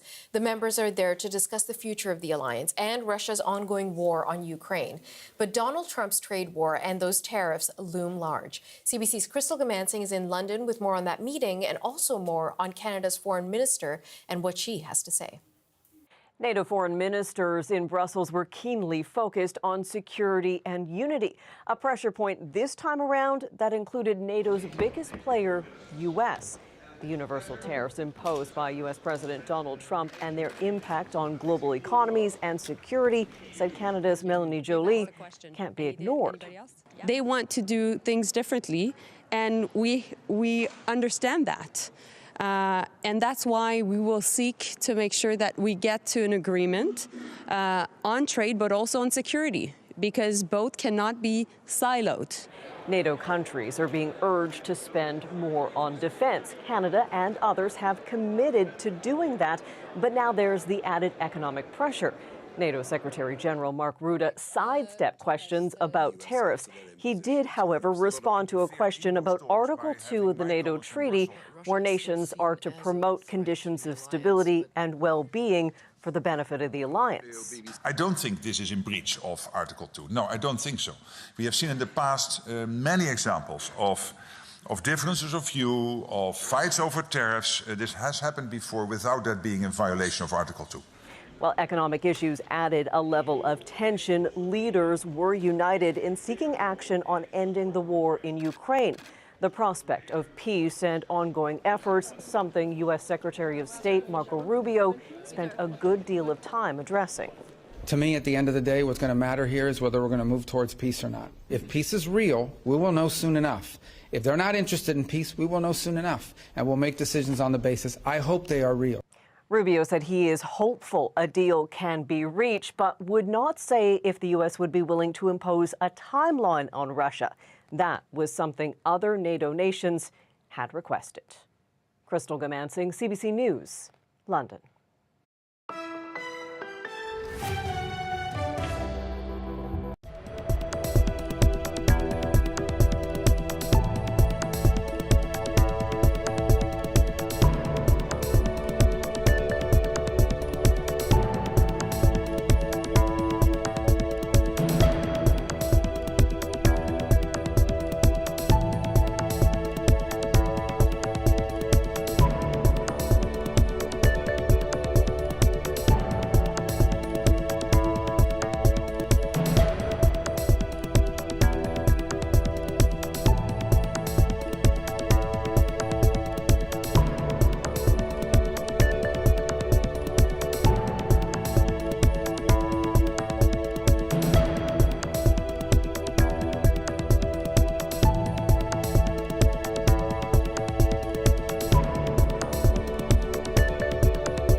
South Korea's Constitutional Court has officially upheld the impeachment of President Yoon Suk-yeol. The decision set off celebrations amongst Yoon's opponents who had gathered outside the court.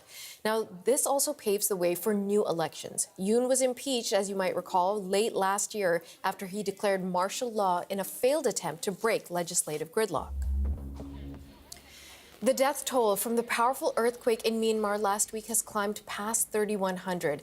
Authorities say another 4,500 people have been injured and 200 are still missing.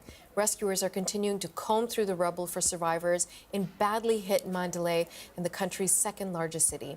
The UN has accused the country's ruling junta of blocking humanitarian aid for earthquake victims in areas where it sees opposition to its rule. The 7.7 earthquake was the strongest to hit Myanmar in a century. British police have charged comedian Russell Brand with rape and sexual assault. Now, this follows an investigation that was launched after several women complained. Brand has been charged with 5 offenses that are alleged to have taken place between 1999 and 2005. In September of 2023, 2 British papers published stories that included allegations by 4 unnamed women. Brand has denied the accusations against him. You're watching CBC News Network.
The trade war between the world's 2 largest economies continues to escalate.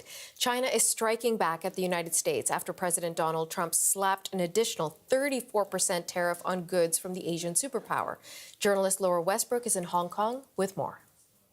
Well, Beijing really wasted no time in hitting back. In a series of rapid-fire announcements across multiple ministries, Beijing is showing it has no intention of backing down when it comes to a trade war with the United States, as well as matching President Trump's 34% additional tariffs on goods from the U.S. China also imposed export controls on 7 rare earth elements used in medical technology and consumer electronics. The Ministry of Commerce said it was adding 11 American companies to its list of unreliable entities that essentially bars them from doing business in China, and is putting export controls on 16 American firms. China will also file a lawsuit with the World Trade Organization over the tariffs, saying the move by the United States seriously violates WTO rules, adding it is typical unilateral bullying. Now, the latest US tariffs will raise levies on nearly all Chinese products to at least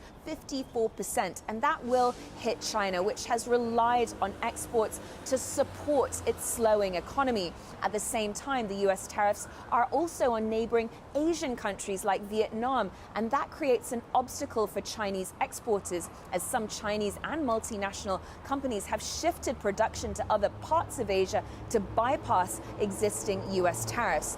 Now, a China insider told me that this also is a chance for China to perhaps deepen relationships with key US allies like the EU, Japan, and South Korea, who've also been targeted by tariffs. He also said that he doesn't think China is in any hurry to negotiate with the Trump administration. He said Beijing may want to, as he put it, let bullies fly for a while, see what domestic and external pressure the Trump administration comes under, see how the situation evolves, and then later perhaps be in a better position to negotiate with the United States. Laura Westbrook for CBC News, Hong Kong. Ontario Premier Doug Ford says he plans to visit some of the areas dealing with the power outages in the aftermath of last weekend's ice storm and the recent blast of winter-like weather. About 150,000 homes and businesses in the central and northern parts of the province are still without electricity. Most of those affected have been without power for nearly a week. And I'm sad to say there's still plenty of rain and even some snow in the forecast for this first weekend of April. Chris Murphy of the Weather Network tells us which parts of the country are going to be wet for the next few days. Your national forecast for this Friday, April the 4th, and pretty nice weather across a lot of the country. The winds are lighter in Ontario for those trying to get reconnected to power. We have a little light snow there east of Winnipeg and west of Thunder Bay, and it's certainly been snowing across Newfoundland and Labrador, anywhere from Deer Lake to St. John's, around 10 or so centimeters worth. Let's talk about these two sides of spring, because we know April can be a very fickle month. Well, high pressure will dominate today and tomorrow into British Columbia, bringing you some lovely weather. And that area of high pressure will move east and really bring some spectacular spring weather to Alberta and to a degree Saskatchewan, and got some patience into Manitoba as well. So Vancouver, enjoy tomorrow's pretty much patio weather, and then Sunday, Monday, Tuesday, the rain returns with alpine snow. Edmonton, right between 10 and 15 degrees will be your outlook for the next number of days as daytime highs. Keep in mind, overnight lows dip down below the freezing mark. And I mentioned Winnipeg, have to be patient, could see some flurries through the weekend. Still quite chilly. Tuesday's your turnaround day. Next week is looking quite milder, though. Snow's been falling across Newfoundland. That'll be tapering off tonight. Maybe a few scattered showers or flurries across the eastern Maritimes. Halifax, I think it'll be some few showers tonight. And then overnight tonight and tomorrow, some heavier rain right near the Erie shores. I think the worst of the weather will probably be stateside, but still more rain to go. And then into Quebec, as you go north and east of Quebec City, that would be snow south and west of there. Rain showers and snow changes to rain by Sunday morning into the Maritimes, Sunday into Newfoundland. So again, more rain to come for southern areas of the province of Ontario, and then a noteworthy shift of cooler air next week. That could also include lake effect snow. Once again, our top story, the markets around the world are tanking as countries try to adapt to those new U.S. tariffs. You can see the Dow Jones Industrial Average is down more than 3.5%. The TSX is also deep in the red. Now, despite those deep losses, Donald Trump is staying the course. Much more coming up right here on CBC News Network.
Hello and welcome inside the CBC newsroom. I'm Natasha Fatah. And the global markets continue to melt down after Donald Trump's tariff announcement this week. The Toronto Stock Exchange is off about 4.5%, and there are losses right across all sectors. Energy and metal stocks are being hit particularly hard as the threat of tariffs and a slowdown in the global trade has investors spooked. It's no better in New York. The Dow Jones Industrial Average is off about 3.5%. The S&P 500 is off roughly 4%, and the Nasdaq is down 4.5%. Okay, so all around, not great news. Here to share that not great news is once again business correspondent Scott Peterson joining us now. I shouldn't joke, Scott, but we knew it was going to end up like this, and here we are. So let's talk about how the markets are doing this hour and what this all means. Yeah, I mean, what it means is that regular people are being affected by this, whether it's a 401k in the U.S., or whether it's your retirement savings here in this country. This affects everybody, and unfortunately, a lot of those people don't have the money to lose. And so we're seeing the TSX, as those numbers that you presented, is down 4.5%. That means it's officially in correction territory, which means it's down 10% from a recent peak. So these markets are screaming out, looking for clarification and not liking what they're seeing in this tariff announcement by the White House, nor the reciprocal tariffs being imposed by countries like China, for example. We are in the steps of a global trade war. So we're seeing there the TSX is down now over 1,000 points as well. A lot of what's going on as well is we're seeing the price of oil melting away. That's down another $5 a barrel this morning. It was down 6% yesterday, and it's at 4-year lows now. This is on the prospect of, yes, OPEC is pumping more oil, but also if the economy goes into a recession, that more economists believe that we're going to see the price of oil is going to come down because there's less demand for it. Take a look at the Dow Jones as well, not much better. And this is on the back of the worst performance in 5 years just yesterday alone, wiping out $2.5 trillion worth of stocks. So this isn't just happening in isolation. So these markets are really saying something. And let's go overseas, because it's not confined to North America by any means. We're seeing markets from Asia to Europe also decisively to the downside, with Germany itself down about 4.5%, and pretty much everything across the board, is, particularly the car makers, are to the downside. So nonetheless, there's a lot of analysis going on here and trying to make sense of all these numbers. But beyond that, the economy is looking at that. Economists are saying that the U.S. imports $3 trillion worth of goods every year. And according to Bloomberg numbers, the average tariff price on that, the $3 trillion of goods, will go up on average 23%, which means consumers will be paying for that. There's also other estimates by economists, J.P. Morgan, for example, saying that there's now a 60% chance of the global economy going into a recession. And this is the steepest tax by the U.S. globally since the Vietnam War back in 1968. Here's Jim Cramer with CNBC, and he talks to a lot of these White House officials. Here's his take on this, and saying that the way that these tariffs were introduced and the math behind them, in his words, are Bush League. Over and over again, the president said, listen, it's going to be reciprocal. So you do it, we do it. And that was going to be so good. And I really believed in it. And I feel like a sucker tonight, because I am not a free trader, and I do not believe in free trade. And I was just as tough, if not tougher, than his people, but they screwed it up.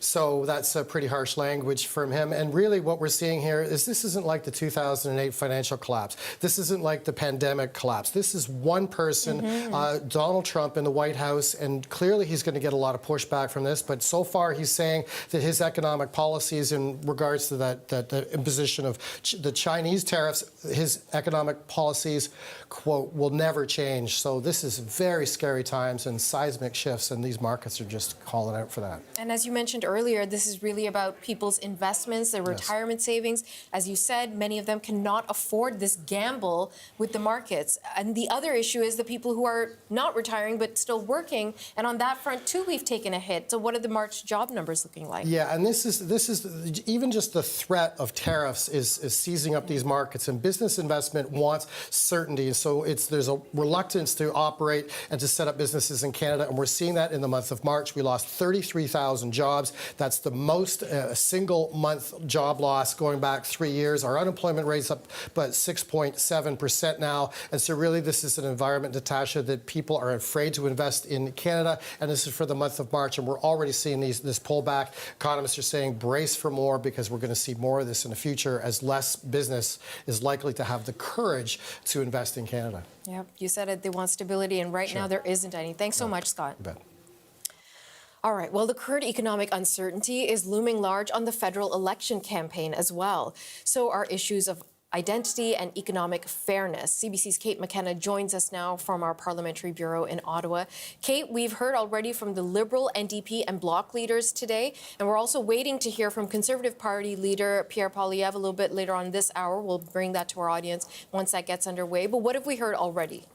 Well, let's start with Liberal leader Mark Carney, who is out in Montreal today announcing that if he's elected, he would like to increase the funding for CBC Radio Canada. He says he'd raise the funding by about $150 million immediately and then more to put it in line with other public broadcasters around the world.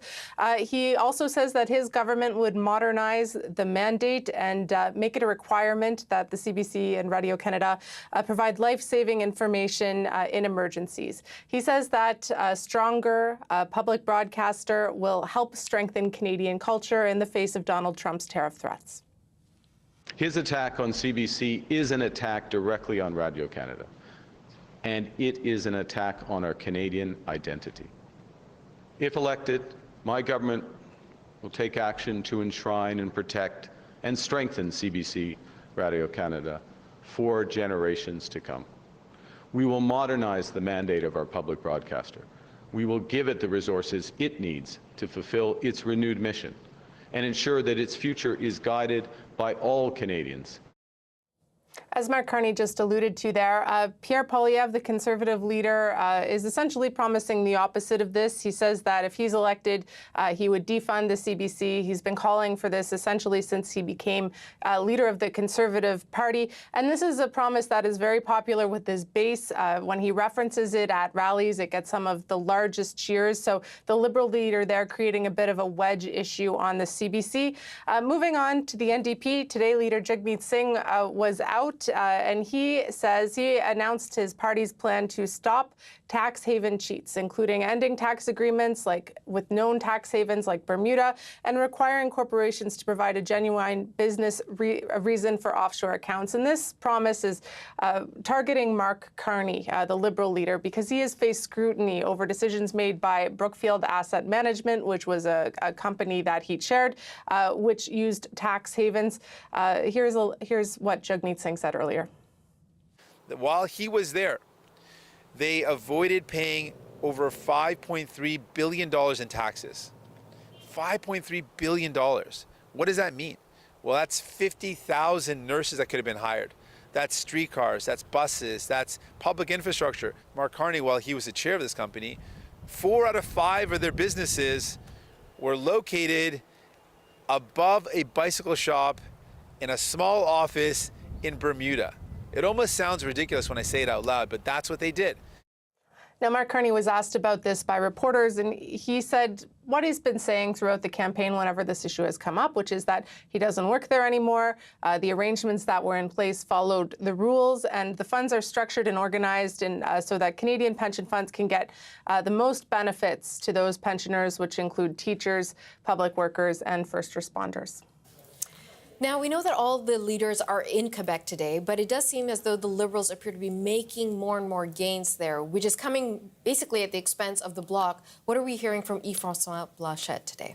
Well, Quebec is gearing up to be one of the most interesting provinces to watch in this campaign. And we know that they have 78 seats in Quebec and that it is the second largest province when it comes to seat counts. And Mark Carney, despite making some perceived gaffes in the first week and this week of the campaign when it comes to Quebec, people questioning whether or not he understands Quebec culture, polling indicates he's doing well there at the expense of the Bloc Québécois. So Yves-François Blanchet has been very vocally saying that he is the best defender for Quebec. Bloc Québécois, that holds the balance of power in the next parliament, would do a better job than anyone else in holding the Liberals or the Conservatives to account when it comes to defending Quebec interests. Here's a listen to what he said earlier.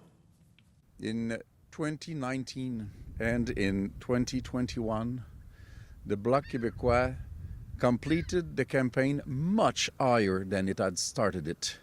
And the result, both times, was that we prevented the Liberals from having a majority government. Let's do the same in 2025. So basically, he's saying, don't count him out yet. We know that he's been saying, he told journalists last week, what goes up must come down when it comes to popularity. He also says, if you look too much at the horse race, then you're not paying attention to what's happening on the field. So another big test that will be coming up is, of course, the French debate. We heard Marc Carney speak French yesterday in the 5 Chefs program by Radio-Canada, where they interviewed each of the 5 main party leaders. There were times where Marc Carney struggled a bit. He was able to communicate his message, but he himself gave himself the grade of 6 out of 10 when it comes to speaking French at this time. Now, yesterday he was interviewed by 3 journalists, but during the debate we can expect people to be a little bit more aggressive, including Yves-François Blanchet. So that is a big kind of marker in this campaign that we'll be watching when it comes to the race in Quebec. CBC's Kate McKenna in Ottawa. Thank you, Kate. You're welcome. U.S. President Donald Trump has downplayed the fallout from his tariff announcement, including the global market sell-off. More on this, Katie Nicholson joins us from Washington. Tough to be in the White House press office right now and have to combat these types of headlines that we're seeing. So Wall Street Journal, stocks suffer steepest slide since 2020. All those sort of downward strokes, lots of red, onslaught of tariff ripples across the globe from the Washington Post. Tariff shock waves circle the globe, New York Times, and those plunging things go all the way down to sort of the bottom half of the paper there. And we got the Financial Times, world reels from Trump trade shock. So those are the headlines. And now for the mixed messaging. Are these permanent tariffs or a negotiating tactic? And it really depends on who you ask and when you ask them. I just think about how Treasury Secretary Scott Bessent right out of the gate was saying, don't retaliate, take a breath, think about your own trade policies instead. And then last night, the president himself on Air Force One on the way down to Mar-a-Lago, really speaking of these tariffs in the vein of a negotiating tactic. Here's a little bit of Donald Trump right there. Those tariffs have come in and every country's called us. That's the beauty of what we do. We put ourselves in the driver's seat. Are you open to deals with these countries if they're calling you? Well, it depends. If somebody said that we're going to give you something that's so phenomenal, as long as they're giving us something that's good, the tariffs give us great power to negotiate. Always have. I've used them very well in the first administration, as you saw, but now we're taking it to a whole new level because it's a worldwide situation. It really is. And at the same time, you have the White House press secretary saying that this is not a negotiation, and Commerce Secretary Howard Lutnick saying that these tariffs are here to stay, and that, frankly, he doesn't see a world in which other countries are going to be able to make enough shifts or changes to strike a deal. So all of this mixed messaging just making it so extraordinarily difficult for global markets, for businesses and countries to get their heads around a response. And in the face of all this mounting worldwide anger, Donald Trump himself this morning posting on his social media, we'll pull this one up first, to the many investors coming into the United States and investing massive amounts of money. My policies will never change. This is a great time to get rich, richer than ever before. Posting that just before the markets, as well as this TikTok that suggests that all of the market chaos is part of an ingenious plan, that he's playing chess while everyone else is playing checkers. And then you've got the Secretary of State, Marco Rubio, in Brussels today, also downplaying the market downturn, really saying that they will adjust, and even saying that it isn't even fair to suggest that economies are crashing. So that's the line that he's sort of pushing in Europe right now. Katie, those last set of remarks from Trump about being open to the right kind of deal on tariffs, that might have caught some lawmakers by surprise, might have caught them off guard. What are you hearing from Capitol Hill? Yeah, and there's been lots of lawmakers, Republican lawmakers, who have sort of signaled that they're uncomfortable. Some who have actually, voted, put sort of pedal to the metal there and sort of put their teeth behind some legislation or at least a resolution. There is pushback in the Senate, but really the messaging from what I would call the tariff true believers is consistent. They're sticking with this, and they are saying believe in President Trump. CBC's Katie Nicholson reporting from Washington. And those U.S. tariffs are having a huge impact on Canada's auto industry. The Stellantis assembly plant in Windsor, Ontario is shutting down for 2 weeks starting on Monday. CBC's Megan Fitzpatrick is in Windsor and spoke to that city's mayor this morning. The city of Windsor was bracing for the impact of these tariffs. They're now going forward, and we do want to talk to the city's mayor, Drew Dilkins, about the impact on his city, given that this is going forward. And Mayor, when we spoke the other day, you were saying that April 2nd, the president described it as Liberation Day. You were saying it would be liberation from the uncertainty that your city has been facing, not knowing exactly what was going to happen. We now know what's happening, and we're seeing the fallout already with these layoffs set to start on Monday at the Stellantis plant. What was your reaction yesterday when you heard about that? Not surprised at all, and I think it's just the start of many other things to come as this announcement by the president sort of cascades its way through the auto industry, through the parts sector, through Canada, through the United States, and all the way down to Mexico. And frankly, across the world, this will have global impacts. And what about, though, the more local impact? I mean, what do you think this is going to mean now that these layoffs are starting? And we were hearing from the union that they've been warned that there could be even more schedule changes, is how it's being described, at the plant. So there's some uncertainty still, isn't there, about whether this will really be a 2-week layoff or if it'll go longer? Yeah, listen, we're concerned. They're concerned. And the most that these workers can do because of a decision of one man is boo at the national anthem. They're going down to the waterfront with their Canadian flag, showing their pride for their country, for their city. But they're frustrated. I'm frustrated. I think all leaders are frustrated because any sensible person is saying this is a very bad decision being made by one man that affects the lives of so many in so many different countries. And so we have their back. We know their frustration. Windsor is a city that is used to feeling the ups and downs, whether it's great recessions, whether it's the cyclical nature of manufacturing and automotive. We know what a rainy day feels like in this city. It feels like the rain is coming, so people are putting their money away for that rainy day, and they're going to need some support. And I'm happy to hear all federal leaders talking about supporting workers who are being impacted. We always knew our city would get hit first and hit the hardest, and you see the day after the announcement was made, that first hit is starting. Yeah, I wanted to ask you about Canada's response and what we heard yesterday from Mark Carney, the Prime Minister, and the other party leaders in terms of what they're promising to do to support these workers. It sounds like you are saying you're satisfied so far with what you're hearing, or I'm curious what you think of Canada's response with the retaliatory tariffs announced yesterday as well. Well, I think the retaliatory tariffs were measured and certainly were very surgical in the way that they were implemented. So let's see how that works out. All party leaders are talking about some support in different ways for auto workers and for people impacted in industries across our country. So that's very, very positive, and it will be needed. Whether it's support to get through to the midterms before the U.S. folks actually can express themselves and express their displeasure for the drop in the stock market, for the job losses and the layoffs that will happen on the U.S. side as well. It's just good to know that there will be some support to help these families and these people through this tough time, but getting some certainty on what that looks like is going to be really important. Are you thinking, though, that excuse me, things might get worse before they get better for your city? Well, it is a concern. It is a concern. And we knew, and it's been talked about, Flavio Volpe and Brian Kingston and many others sort of in the auto space had been talking from the very beginning that the impact of a tariff on Canada, or a global impact, a tariff like this, would happen and play out in very short order in the auto industry. You see that happening almost the very next day here in Windsor. And this will cascade through the auto industry, through the parts sector, not just in my community, but up the 401 through Ontario, over the border in Michigan, Ohio, Indiana, Kentucky, down to Texas, and all the way down to Mexico. You see some plant closures already starting in Mexico as well. And so let's just hope the pain is short. Let's hope that bright minds prevail. And at the end of the day, we need to get to the table with the United States. They are our largest trading partner. We're never going to pivot away from them fully. We need to sit down and figure out what our trading relationship looks like for the years to come. Okay. Thank you very much for your time this morning, Mayor. That is the perspective from Canada's auto capital here in Windsor. We'll be here this morning and trying to talk to more people in the community about how they're reacting to all of this.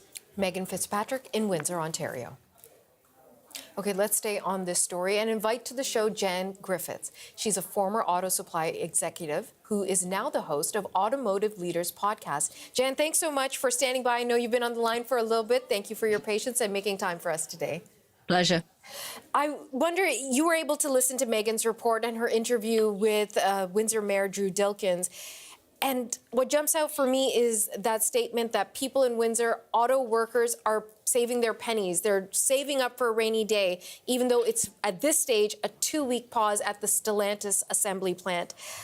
I mean, this is very uncertain times. When you hear that conversation, when you hear what workers there are doing and how helpless they feel, what's going through your mind? Yes. Well, the same thing that you commented on earlier, and that is this is just the beginning. Because as we all know, the auto assembly plants sit at the top of the pyramid, if you will. There's a multitude of businesses, parts manufacturers that support this industry. And we are inextricably linked. Canada, Mexico, the US, we're all in this together. And you cannot unravel those supply chains overnight. So we've got the Stellantis action, and if you are a CEO of an auto company, you know that demand is going to go down because prices are going to go up, then you have to take these actions. And then we see the ripple effect into the supply base. Let's talk about Mark Carney. Now, he has come out and said that Canada will levy a tariff on the United States on U.S.-made vehicles that are not compliant with the CUSMA agreement. Now, this is a retaliatory response to the initial tariffs that came in just earlier this week by the U.S. on Canadian-made auto parts. So it's getting quite complicated, and I just wonder, is that the right move from Mark Carney? I believe that many of the countries are putting together their retaliatory response. We see China coming out this morning. I think that in some cases you don't have an option, right? Because this is a negotiation. You heard the Trump comments this morning. And in any negotiation, you start by creating leverage. And that's what Trump has done. These numbers are not an apples to apples comparison. We know that. So you create leverage and then you start from there. So, okay, so you create this high number, then the countries come back and they match it or they have a number, and then you get into a negotiation. I truly believe this is a negotiation. If it isn't, if we hold with the current tariff rates that we are seeing right now, then we've essentially dropped a tariff bomb and blown up the entire auto industry, and nobody wants that. Okay, so let's say that is the case. This is not negotiation. This is what it is. And we've heard President Trump say repeatedly that what he wants is to bolster American manufacturing. He says, we don't need Canada, we don't need Mexico, we don't need your parts. We can make it here at home. Let's say that is the end goal. How long would it take the United States to be self-sufficient and independently, without support from Canada or Mexico, make its own automobiles? I'm not sure that it's even possible. We have spent decades creating our complex supply chains, and we've created these supply chains in other countries for good reason. In some cases, it's cost. In some cases, it's technology. It could be available capacity. We do not have the capacity here in the U.S. that we once had. In fact, according to a recent MEMA survey, 78% of suppliers have said they do not have excess capacity available in the U.S. right now to produce the parts currently sourced outside the U.S.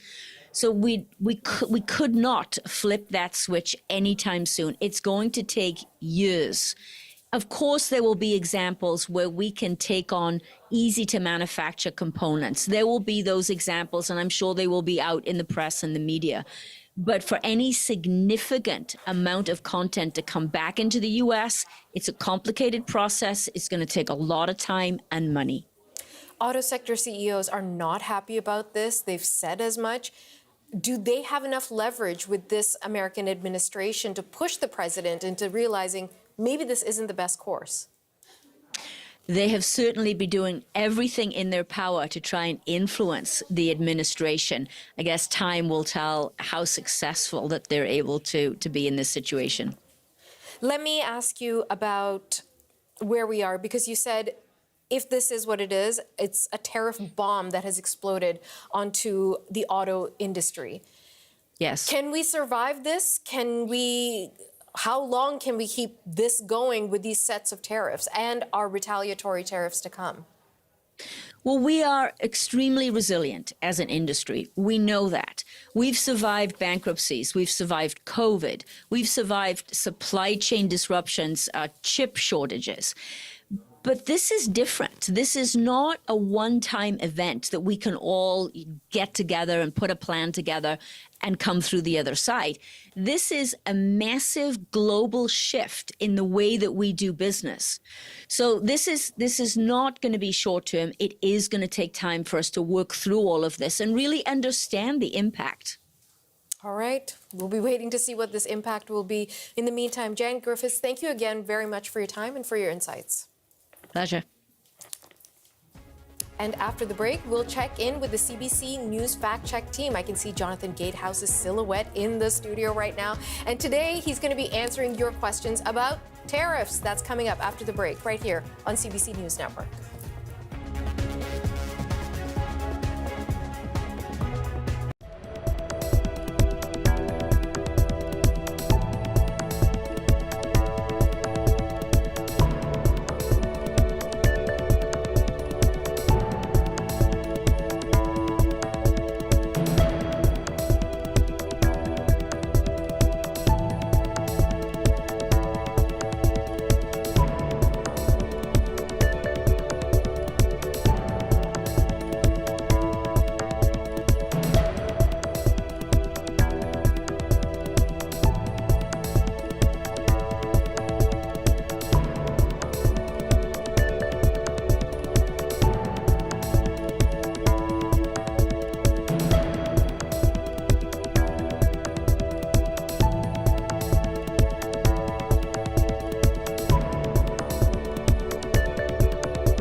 Donald Trump's escalating trade war is generating a lot of concern around the world, and there has been a lot of confusion as well, with new and often conflicting information coming out of the White House. So that's led to a lot of questions coming to us from you. And we have Jonathan Gatehouse here to answer some of those questions. He is with CBC's News Fact Check team. Jonathan, you've been looking at a number of questions because it is confusing, right? So let's dive in. The first question comes from Rick, and he's asking, aren't autos assembled in Canada and Mexico USMCA compliant? If so, why are autos listed with the 25% tariffs? Even I don't understand this. Yeah, well, as you say, I mean, the watchword is confusion, and this might be the most confusing question of all, right? So autos assembled in Canada and Mexico are compliant with CUSMA, or USMCA as they call it in the States, and they're not supposed to have any tariffs on them. But Trump has imposed a 25% tariff on all foreign-made vehicles, and that includes vehicles from Canada and Mexico, or at least parts of them. So in Canada's case, that's supposed to apply to the value of non-US made components in passenger vehicles made in Canada. And Trump has used the example of engines. The problem is that, of course, that engines contain parts made in Canada and the US and often in Mexico and elsewhere. And how is it going to be applied? No one knows. No one knows if it's going to be applied to the value of the total value of the engine or just those parts. And of course, now Canada has also replied in kind yesterday with $36 billion worth of tariffs on autos from the United States. And so those vehicles there's 25% on vehicles that aren't CUSMA compliant, and there are very few of those, only about 10%. So that means vehicles that don't have at least 75% North American content. But also 25% similarly on parts of CUSMA compliant vehicles from the United States. But just to add to the confusion, vehicles from Mexico are not affected, and components that go back and forth across the border not affected as well. Okay, as our last guest described it, this is a tariff bomb on the auto industry. So let's go to the next questions from Cameron, and he's asking, when it is reported that Canada slapped a 25% retaliatory duty on $30 billion worth of goods, what is the time frame for this? Is this $30 billion over the course of 1 year based on estimated shipments?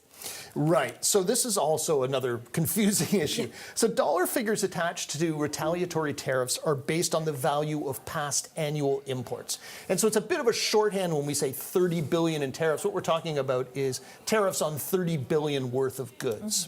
And it's an open-ended situation. So it's not like once they collect a certain amount of money, the tariffs come off. And now, really, to avoid adding even more to the confusion, it's actually $95 billion worth of tariffs, right? So we had the first tranche, which was in early March after the fentanyl and border-related Trump tariffs, and that was $30 billion, and it included 1,256 different U.S. products, including orange juice and peanut butter and all sorts of things. A second tranche of $30 billion in mid-March after the steel and aluminum tariffs, and that was on things like candles, glues, umbrellas, and now the auto tariffs that were announced yesterday. Yikes. Okay, that's a lot.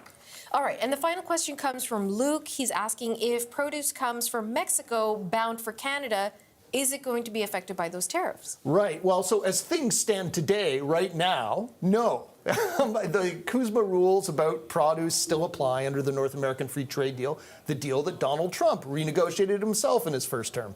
And both Canada and Mexico were spared those 10% blanket tariffs that he announced earlier this week in the Rose Garden. So the retaliatory tariffs that Canada has imposed on U.S. goods specifically apply to goods that are marked as made in, produced in, or originating in the United States. So most fruits and vegetables from Mexico aren't subject to tariffs, even if they are packaged in the United States or imported from the United States. Wow. It is confusing. It's so complicated, but thank you so much for offering some clarity. Jonathan Gatehouse with the CBC News Fact Check team. Okay, and we want to keep hearing from you. What's on your mind? What questions do you have about the U.S. tariffs or the escalating trade war?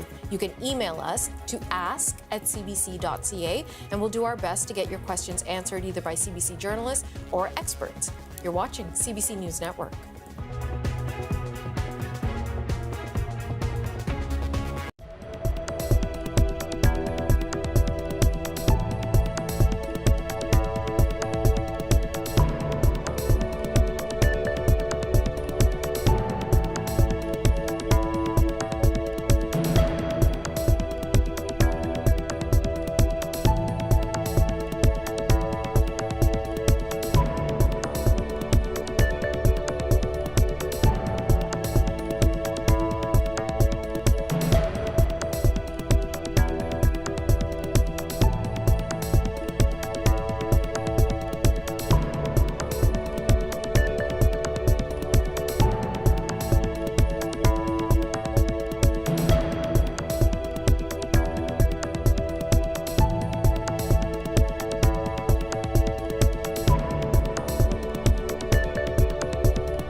The trade war between the world's two largest economies continues to escalate. China is striking back at the United States after President Donald Trump slapped an additional 34% tariff on all goods from the Asian superpower. Journalist Laura Westbrook is in Hong Kong with more. Well, Beijing really wasted no time in hitting back. In a series of rapid-fire announcements across multiple ministries, Beijing is showing it has no intention of backing down when it comes to a trade war with the United States, as well as matching President Trump's 34% additional tariffs on goods from the US. China also imposed export controls on 7 rare earth elements used in medical technology and consumer electronics. The Ministry of Commerce said it was adding 11 American companies to its list of unreliable entities that essentially bars them from doing business in China, and is putting export controls on 16 American firms. China will also file a lawsuit with the World Trade Organization over the tariffs, saying the move by the United States seriously violates WTO rules, adding it is typical unilateral bullying. Now, the latest US tariffs will raise levies on nearly all Chinese products to at least 54%, and that will hit China, which has relied on exports to support its slowing economy. At the same time, the US tariffs are also on neighboring Asian countries like Vietnam, and that creates an obstacle for Chinese exporters, as some Chinese and multinational companies have shifted production to other parts of Asia to bypass existing US tariffs. Now, a China insider told me that this also is a chance for China to perhaps deepen relationships with key US allies like the EU, Japan, and South Korea, who've also been targeted by tariffs. He also said that he doesn't think China is in any hurry to negotiate with the Trump administration.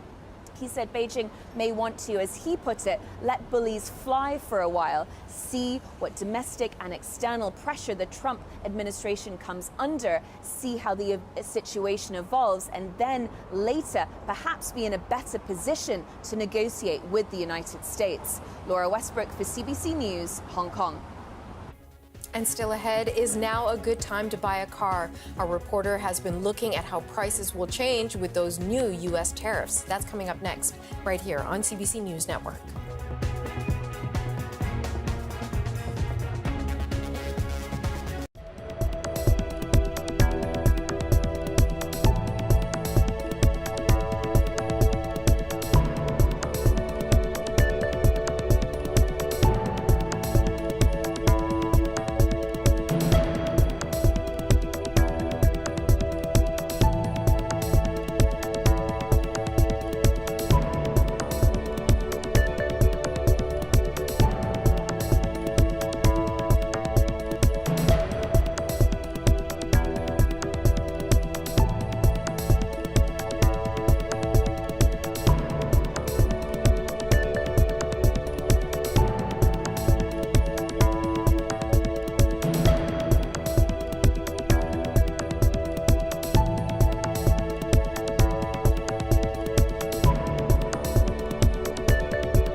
The economic shock of those U.S. auto tariffs is being felt throughout all aspects of the industry, from the manufacturing plant right down to the dealership. And if you are in the market for a new car, you might be asking if this is the right time to buy or if you should go a different route. CBC's Corey Bullock has a look at some of the options.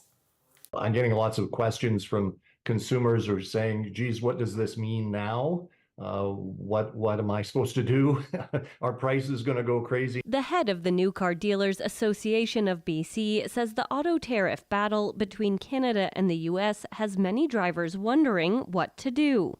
Blair Qualley's advice: try to lock in a price now. Get a hold of your local dealer. They have all the options for you on various vehicles and what they can do today with the pricing today. He says prices are bound to change, so now might be a good time to buy a new vehicle. CBC News reached out to almost a dozen dealerships in Cranbrook with little response. But in an email, General Manager at Spring Honda, Brett D'Ambrosi, says many local dealerships are still waiting to hear exactly how tariffs will affect pricing, production, and vehicle allocation. He stresses that Honda and other car makers have not guaranteed pricing for anything that's not on a dealership floor right now. The uncertainty may have people thinking of other ways to get around. I think generally people are really watching what they can spend and on what. Sandra Phillips says demand for car sharing has increased in the Kootenays, where transportation options are slim. She says they're also looking to buy new vehicles outside the U.S. We always look at the mix of the fleet. Is it still the right mix? Is it how many electric vehicles? Like this year, we're bringing 60 electric vehicles in. Where do they come from? And where do we also deploy them? In the meantime, for some, there's always the heel-toe express. Corey Bullock, CBC News, Cranbrook. U.S. President Donald Trump's trade war continues to reverberate around the globe, triggering more sell-offs on the stock markets. The downward trend comes amid new numbers from Stats Canada. Now, they show the country's labor market lost more than 32,000 jobs in the month of March, and the unemployment rate rose to 6.7%. Now, let's check on how all of this is playing out on the major North American exchanges. Beginning in Toronto, the TSX is down 846 points. That's about 3.5%. And unfortunately, it's a similar story in New York. The Dow is off more than 1,300 points and is now trading well below 40,000 mark, while the Nasdaq has slid nearly 4%. The Canadian dollar has shed some of its gains made from yesterday, but it's down 2/3 of a cent, still above 70 cents U.S. West Texas crude is down nearly $5 a barrel, while gold is seeing some steep declines, down more than $91 an ounce. You're watching CBC News Network. This market update is brought to you by Emirates. Fly Emirates. Fly better.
Foreign Affairs Minister Melanie Joly has put her re-election campaign on hold and is taking part in NATO meetings in Brussels.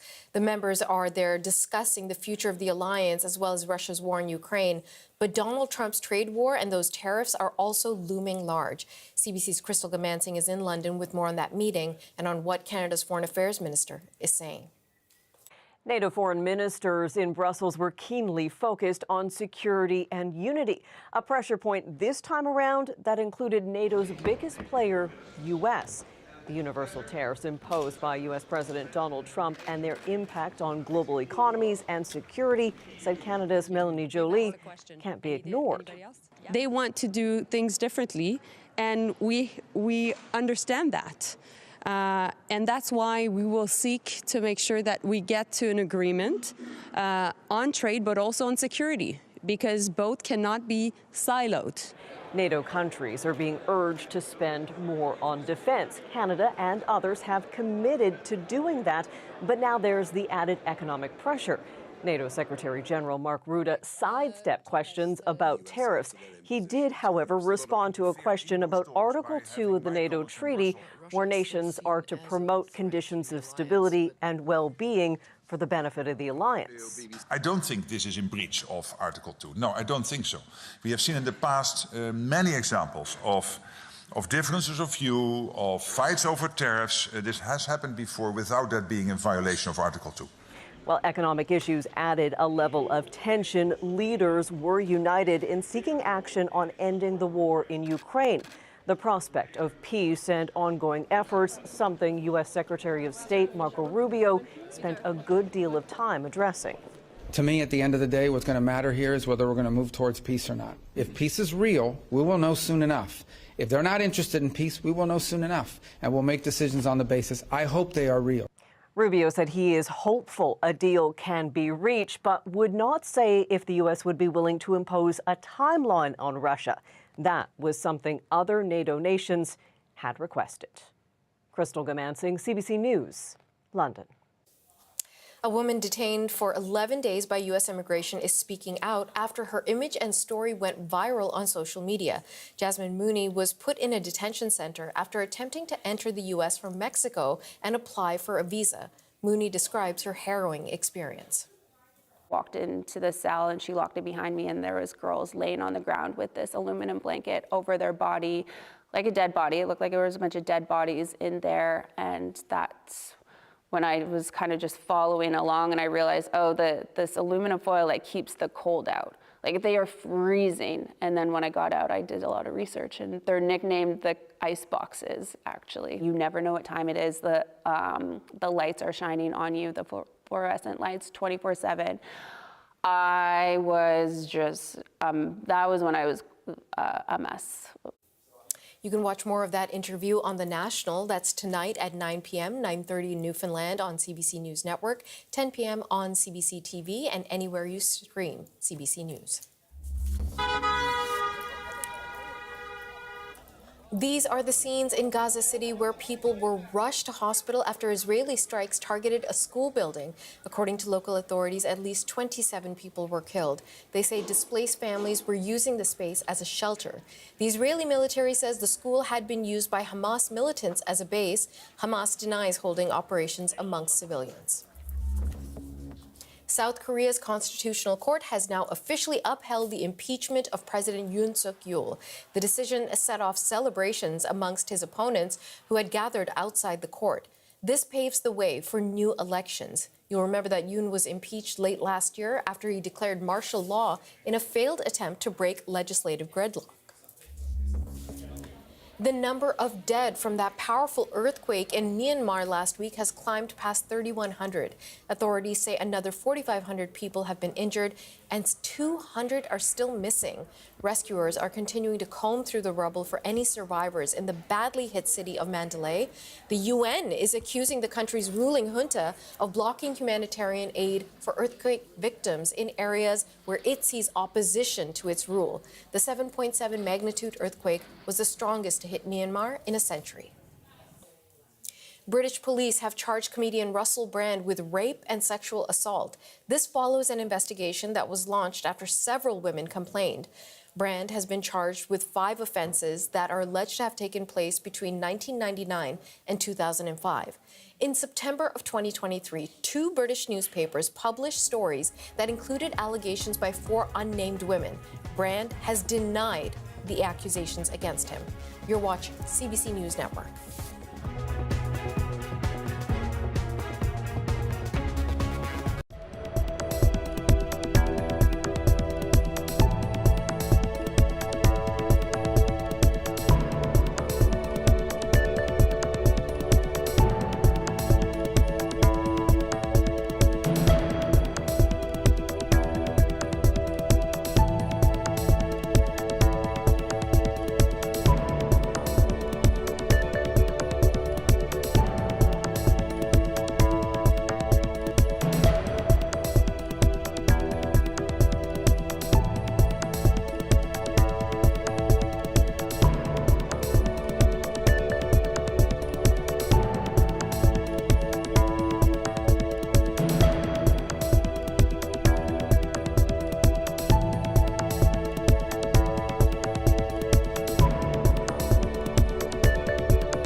Ontario Premier Doug Ford says he plans to visit some of the areas dealing with power outages in the aftermath of last weekend's ice storm and the recent blast of winter-like weather.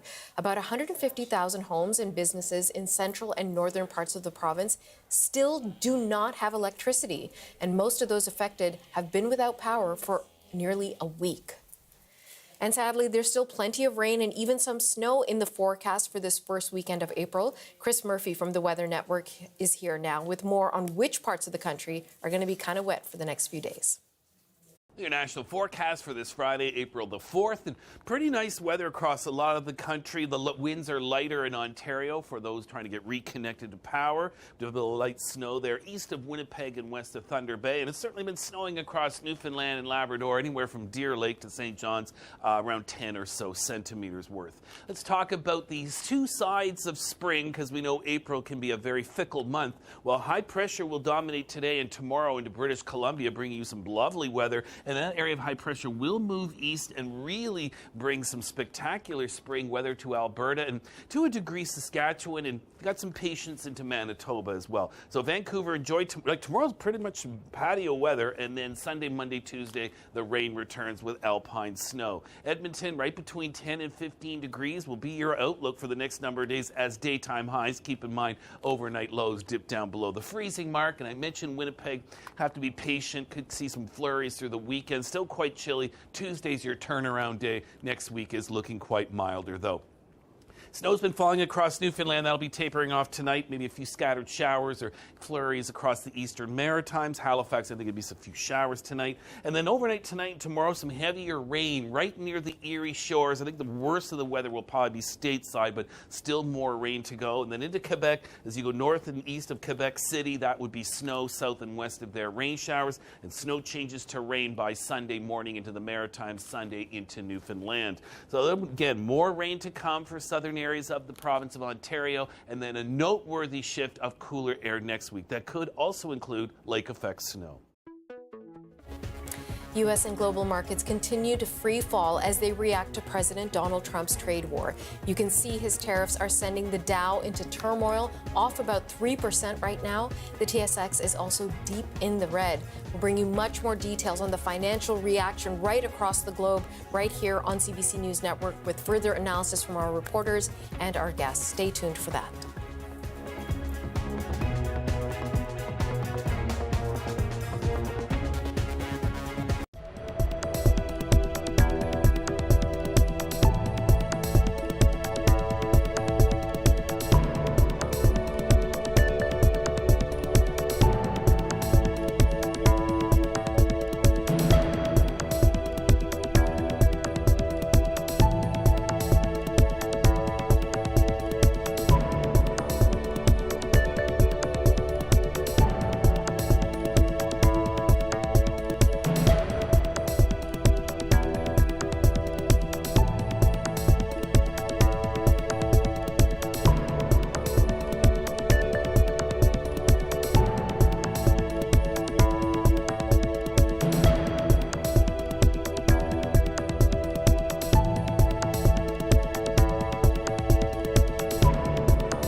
Hello, everyone. Welcome inside the CBC Newsroom. I'm Natasha Fateh, and the global markets continue to melt down after Donald Trump's tariff announcement earlier this week.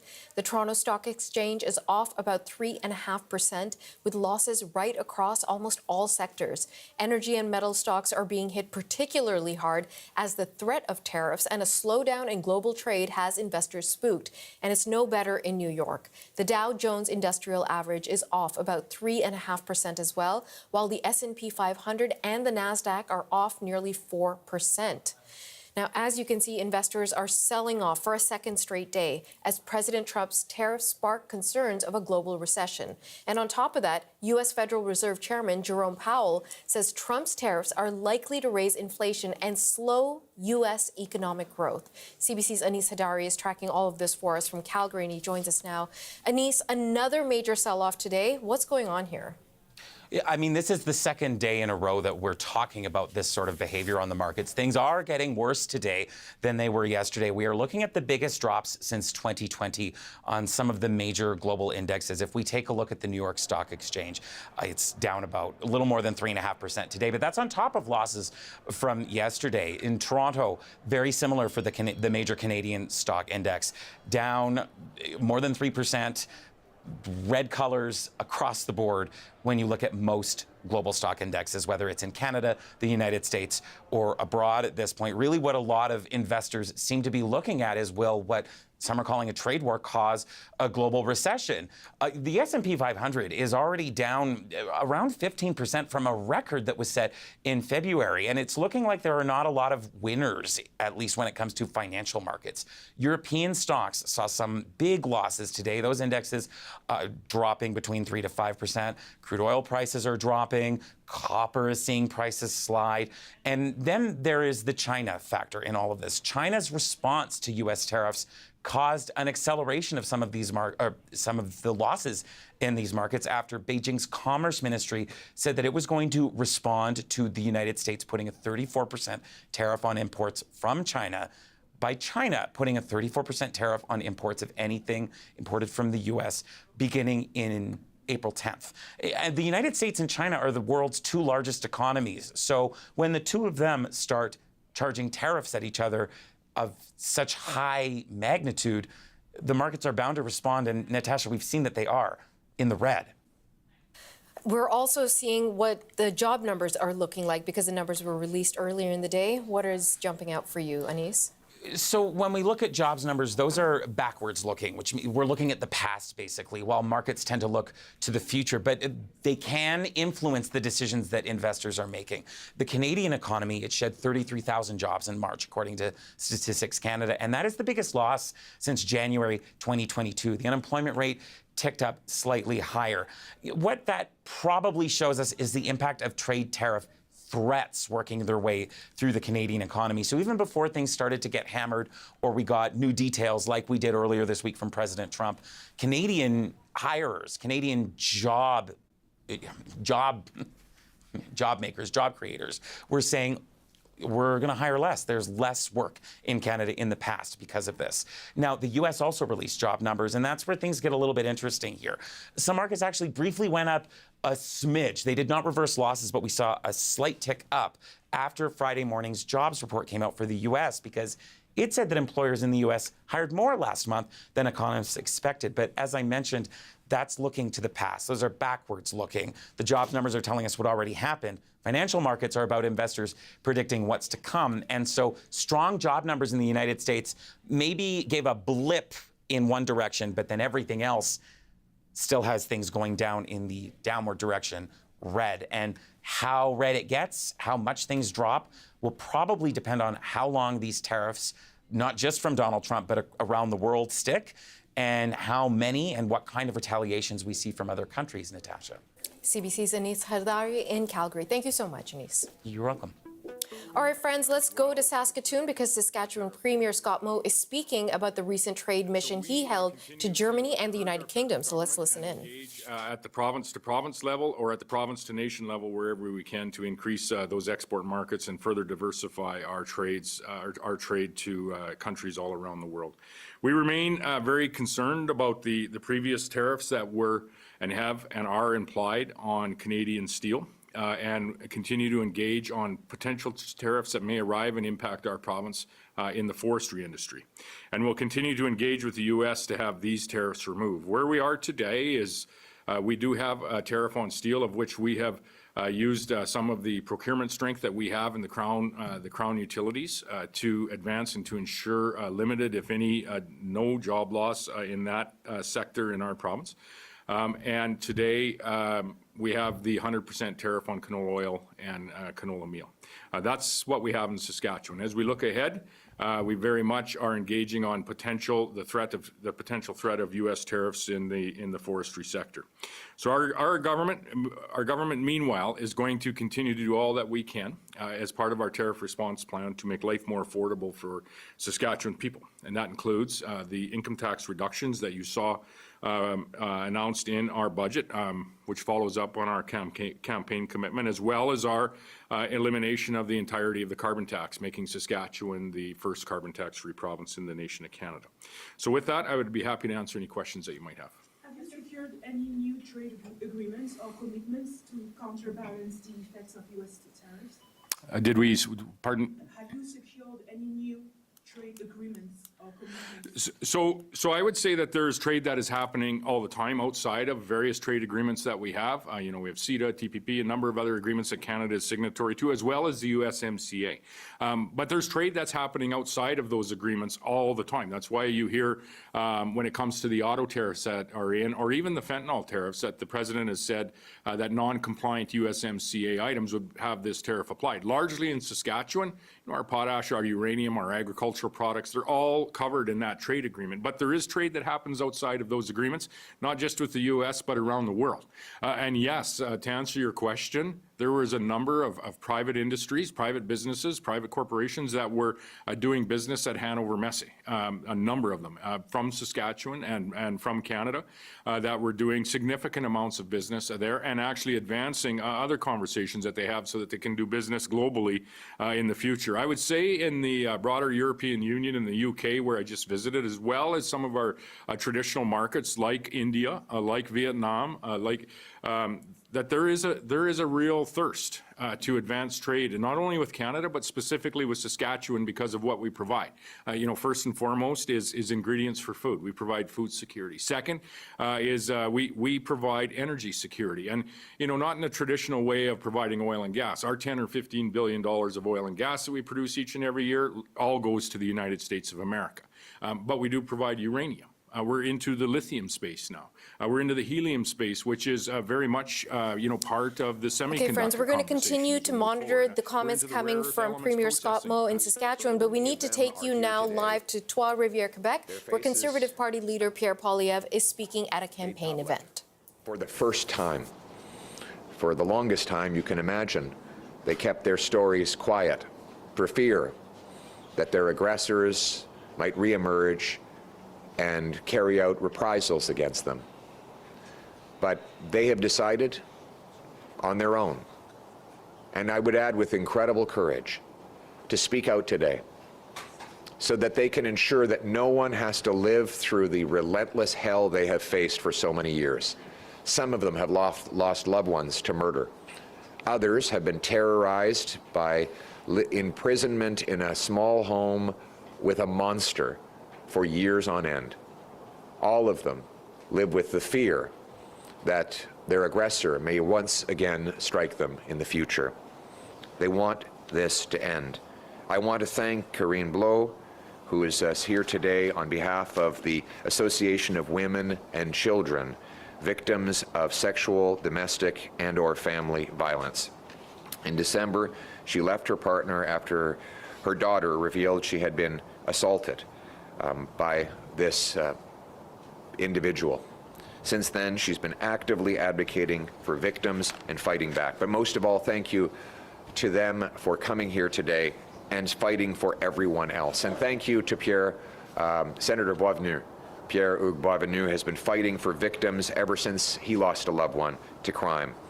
In 2023 alone, 123 victims of age 12 and over were reported to police. Every day, thousands more suffer in silence, trapped in a cycle of violence that they feel helpless to escape. Studies show that economic stress and financial strain worsen these types of family violence cases. From 2009 to 2014, by contrast, family violence and intimate partner violence was actually on the decline. And in fact, in 2014, it marked the lowest year of family violence ever recorded. Unfortunately, things have changed for the worse, with family and intimate partner violence up 19%, sexual assaults up 75%, sexual violations against children up 119%. These shocking numbers are the results of, yes, increased financial strain, but also laws that release the most violent repeat offenders again and again on early bail, parole, probation, and house arrest. These numbers should alarm all Canadians. Unfortunately, over the last 10 years, the Canadian government has failed to take them seriously. There is a time when bail laws focused on justice and public safety, when our laws kept the most dangerous behind bars. Now, easy bail and catch and release policies tip the scales in favor of the criminals and against the victims. The result is that violent offenders are back on the streets to terrorize their victims again and again and again. And every few days we learn the stories of yet another devastating attack on innocent people. I'm here today to tell you that change is on the way. The new Conservative government will reverse the catch and release laws of the Liberal government. The early bail, the house arrest, and the law allowing Paul Bernardo out of maximum penitentiary into a medium. We will repeal C-75, C-5, and C-83, and we will bring real change to put victims first. Today, though, I will focus specifically on intimate partner violence with a three-step plan. 1, we'll create a new criminal offense for assault of an intimate partner. This will deliver tougher sentences for those who do domestic violence. 2, there will be jail and not bail as a default for people who are accused of domestic violence, so that they cannot be released on the street and re-offend against their victims. Those that in rare cases do get bail will have to wear an ankle bracelet for monitoring. Any breach of conditions would result in immediate imprisonment. 3, we will end the senseless practice of downgrading murder of an intimate partner to manslaughter simply because the murderer claims that it was a crime of passion. A Conservative government will make sure that anyone who murders their intimate partner, their child, or their partner's child will have a first-degree conviction. We will reintroduce the law of Senator Boisvenu Bill S-265, which will increase protections for victims of crime. My Conservative government will ensure that criminals stay behind bars and victims stay safe. We will lock up violent abusers longer to keep them away from children and women, and we will bring home the safe communities that Canadians deserve. Canada should be a safe place for law-abiding people, a country that protects its citizens here at home and against foreign threats as well. Over the last 3 terms and 10 years of the Liberal government, Canada's gotten more dangerous, and people are afraid. Violent crime has skyrocketed by 50% nationally, and communities across Quebec feel it just as well. We need a new Conservative government that will stop crime, restore safe streets, and put Canada first for a change. A government that will restore Canada's promise, where hard work leads to a great life in a beautiful and affordable house on a safe street, protected by strong laws, brave police and soldiers, and watched over by the proud Canadian flag.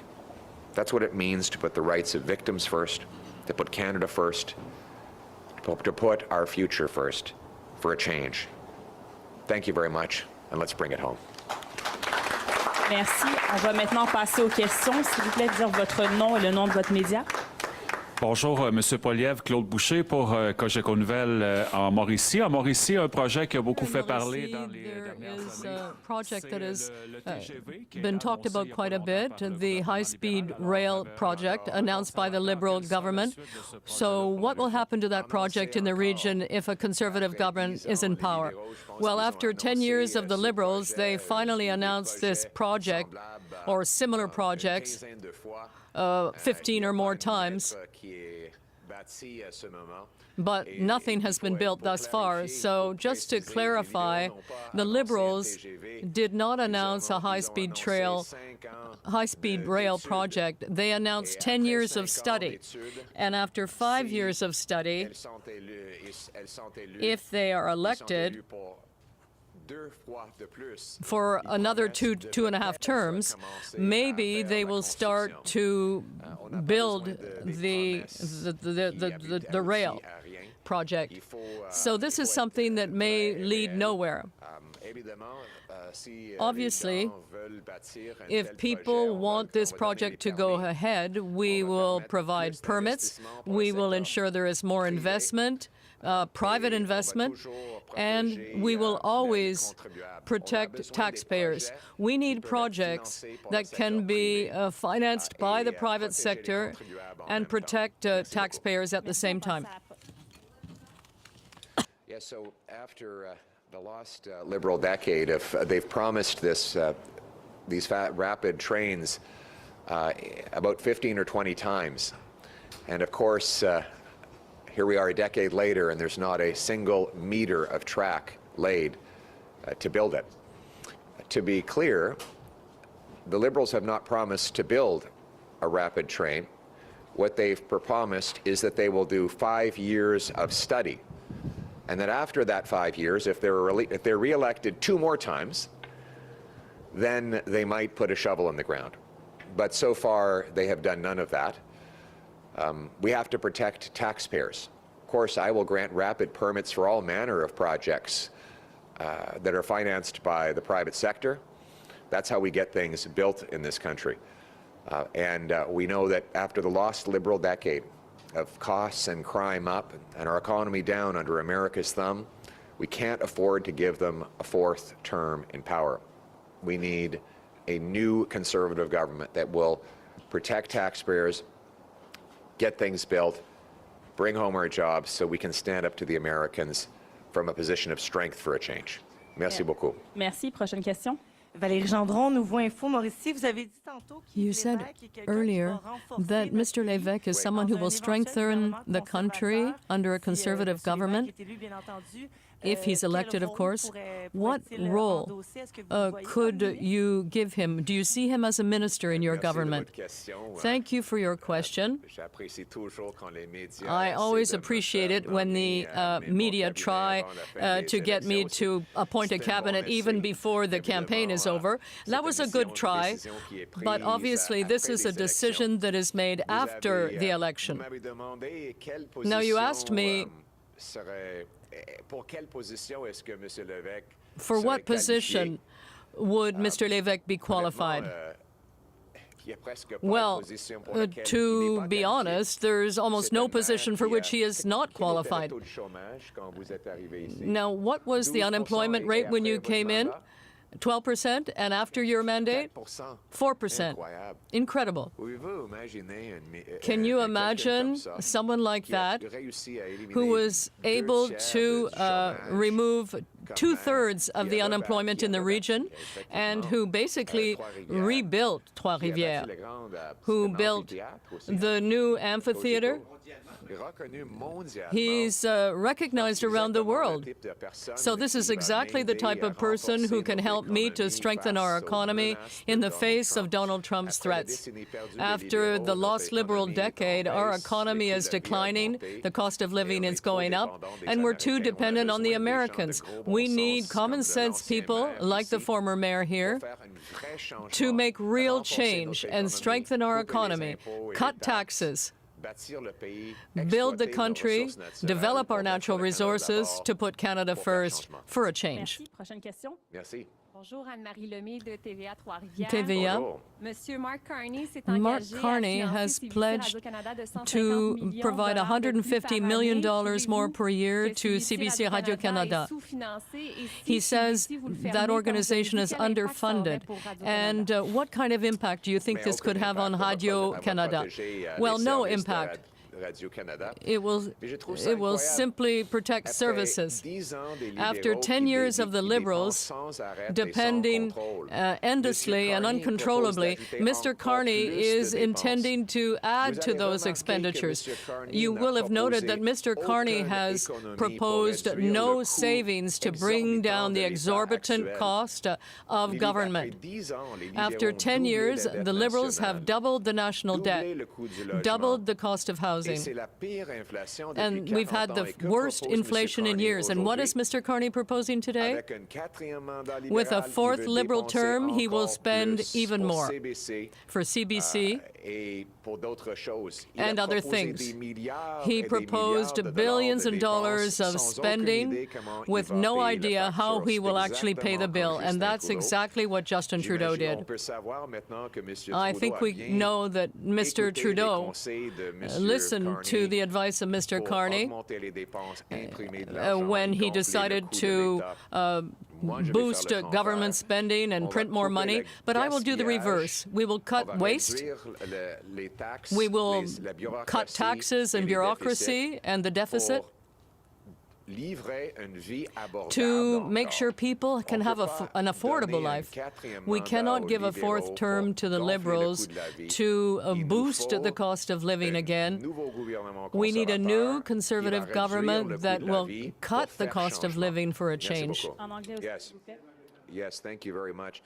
Well, it won't, my approach won't have an impact on Radio-Canada, but you know, I find it interesting that Mr. Carney is now proposing hundreds of millions of billions of dollars in additional spending. Let's be clear on this. Mr. Carney has not proposed a single penny in cost reductions in this government.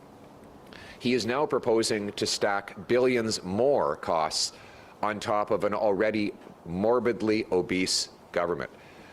He was the economic advisor to Justin Trudeau while they doubled the debt, doubled housing costs, and delivered the worst inflation in 40 years. And now he says that if he's elected to a fourth Liberal term, he will make government and therefore the cost of living even more expensive. We need a change, folks.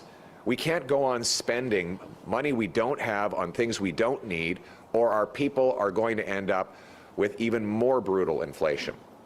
I will be cutting waste, bureaucracy, consultants, foreign aid, and other unnecessary expenses to reduce taxes, debt, and inflation.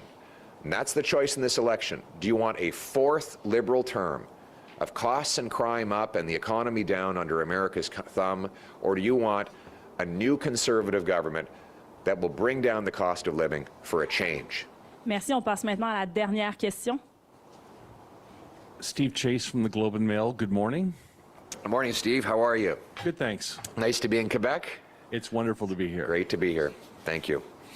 Marco Rubio was in Brussels yesterday, and he was talking to NATO allies. He said the United States expects all NATO allies, including Canada, to raise defense spending to the equivalent of 5% GDP. So I ask you, as if you were to be elected, if you were to form government, would you commit to reaching 5%? And during your directions, or in your directions to the armed forces as Prime Minister, would you instruct them to prepare war plans to defend us against the United States? Thank you for your question. We will be rebuilding our military, and that will require more money. I've already said that I will cut back on foreign aid, back office bureaucracy, procurement boondoggles, to put the money into frontline support, to fill the vacancies, to arm our troops, and to buy the equipment we need. We will have 4 new massive heavy icebreakers to reclaim our Arctic waters. We will buy the Poseidons. We will have fighter jets, a new base, the first Canadian base in the Arctic since the Cold War, CFB Iqaluit. And we will once again have a strong and proud military that can defend our territory. Our main focus will be on our territory. I will say to the Americans that if we can get a rapid conclusion to this ridiculous trade dispute in a way that protects our sovereignty, ends the tariffs, then I will put all the proceeds of that additional trade to work rebuilding our armed forces for a change. And that will be a necessity, I think, for our NATO allies and for our American neighbors. But we're going to make our own decisions on exactly how much we spend. We're going to make our own decisions about our military. We will protect our sovereignty against the Americans. We will be a nation that stands on its own 2 feet, stands up to our foes, protects our territory, and honors our troops. Thank you very much. En français, s'il vous plaît. Merci beaucoup de la question. Thank you for that question. Évidemment, il faut rebâtir notre Obviously, we militaire must rebuild our pour military protéger notre pays. in order to protect our Après la country. décennie perdue des After the libéraux, lost liberal notre militaire decade, est plus our faible. military is weaker, On va réparer le dommage but qu'ils we ont will fait repair the damage that has been done coupant la bureaucratie, by cutting bureaucracy, évitant des achats hors de avoiding qui dépassent les budgets. On va couper le lait à procurement l'étranger that exceeds our afin de budgets, ramener l'argent and ici pour rebâtir ensure nos that we forces can armées. bring back the money to Canada je to vais dire rebuild aux our Américains, military. on doit avoir And I'll une say to entente the Americans that pour we mettre fin aux need tariffs, an agreement protéger to la put an souveraineté end to du tariffs, Canada. Et si ça se protect passe, on va Canadian pouvoir sovereignty, and if that investir happens, massivement we'll pour be able élargir to notre invest militaire massively to et expand our prendre notre military responsabilité and take comme our Canadiens responsibilities sur les as Canadians territoires qui nous appartiennent, on our own territory afin de renforcer la sécurité in order to continentale. strengthen continental C'est comme ça que je vais security. approcher. That's what my Et il faut approach will un be. militaire qui est fort And we afin need de a mettre strong le Canada military d'abord in pour order faire to put changement. Canada first for a Merci, ça change. conclut notre conférence de presse. Merci beaucoup tout le monde. À la prochaine. Ça conclut notre conférence de presse aujourd'hui.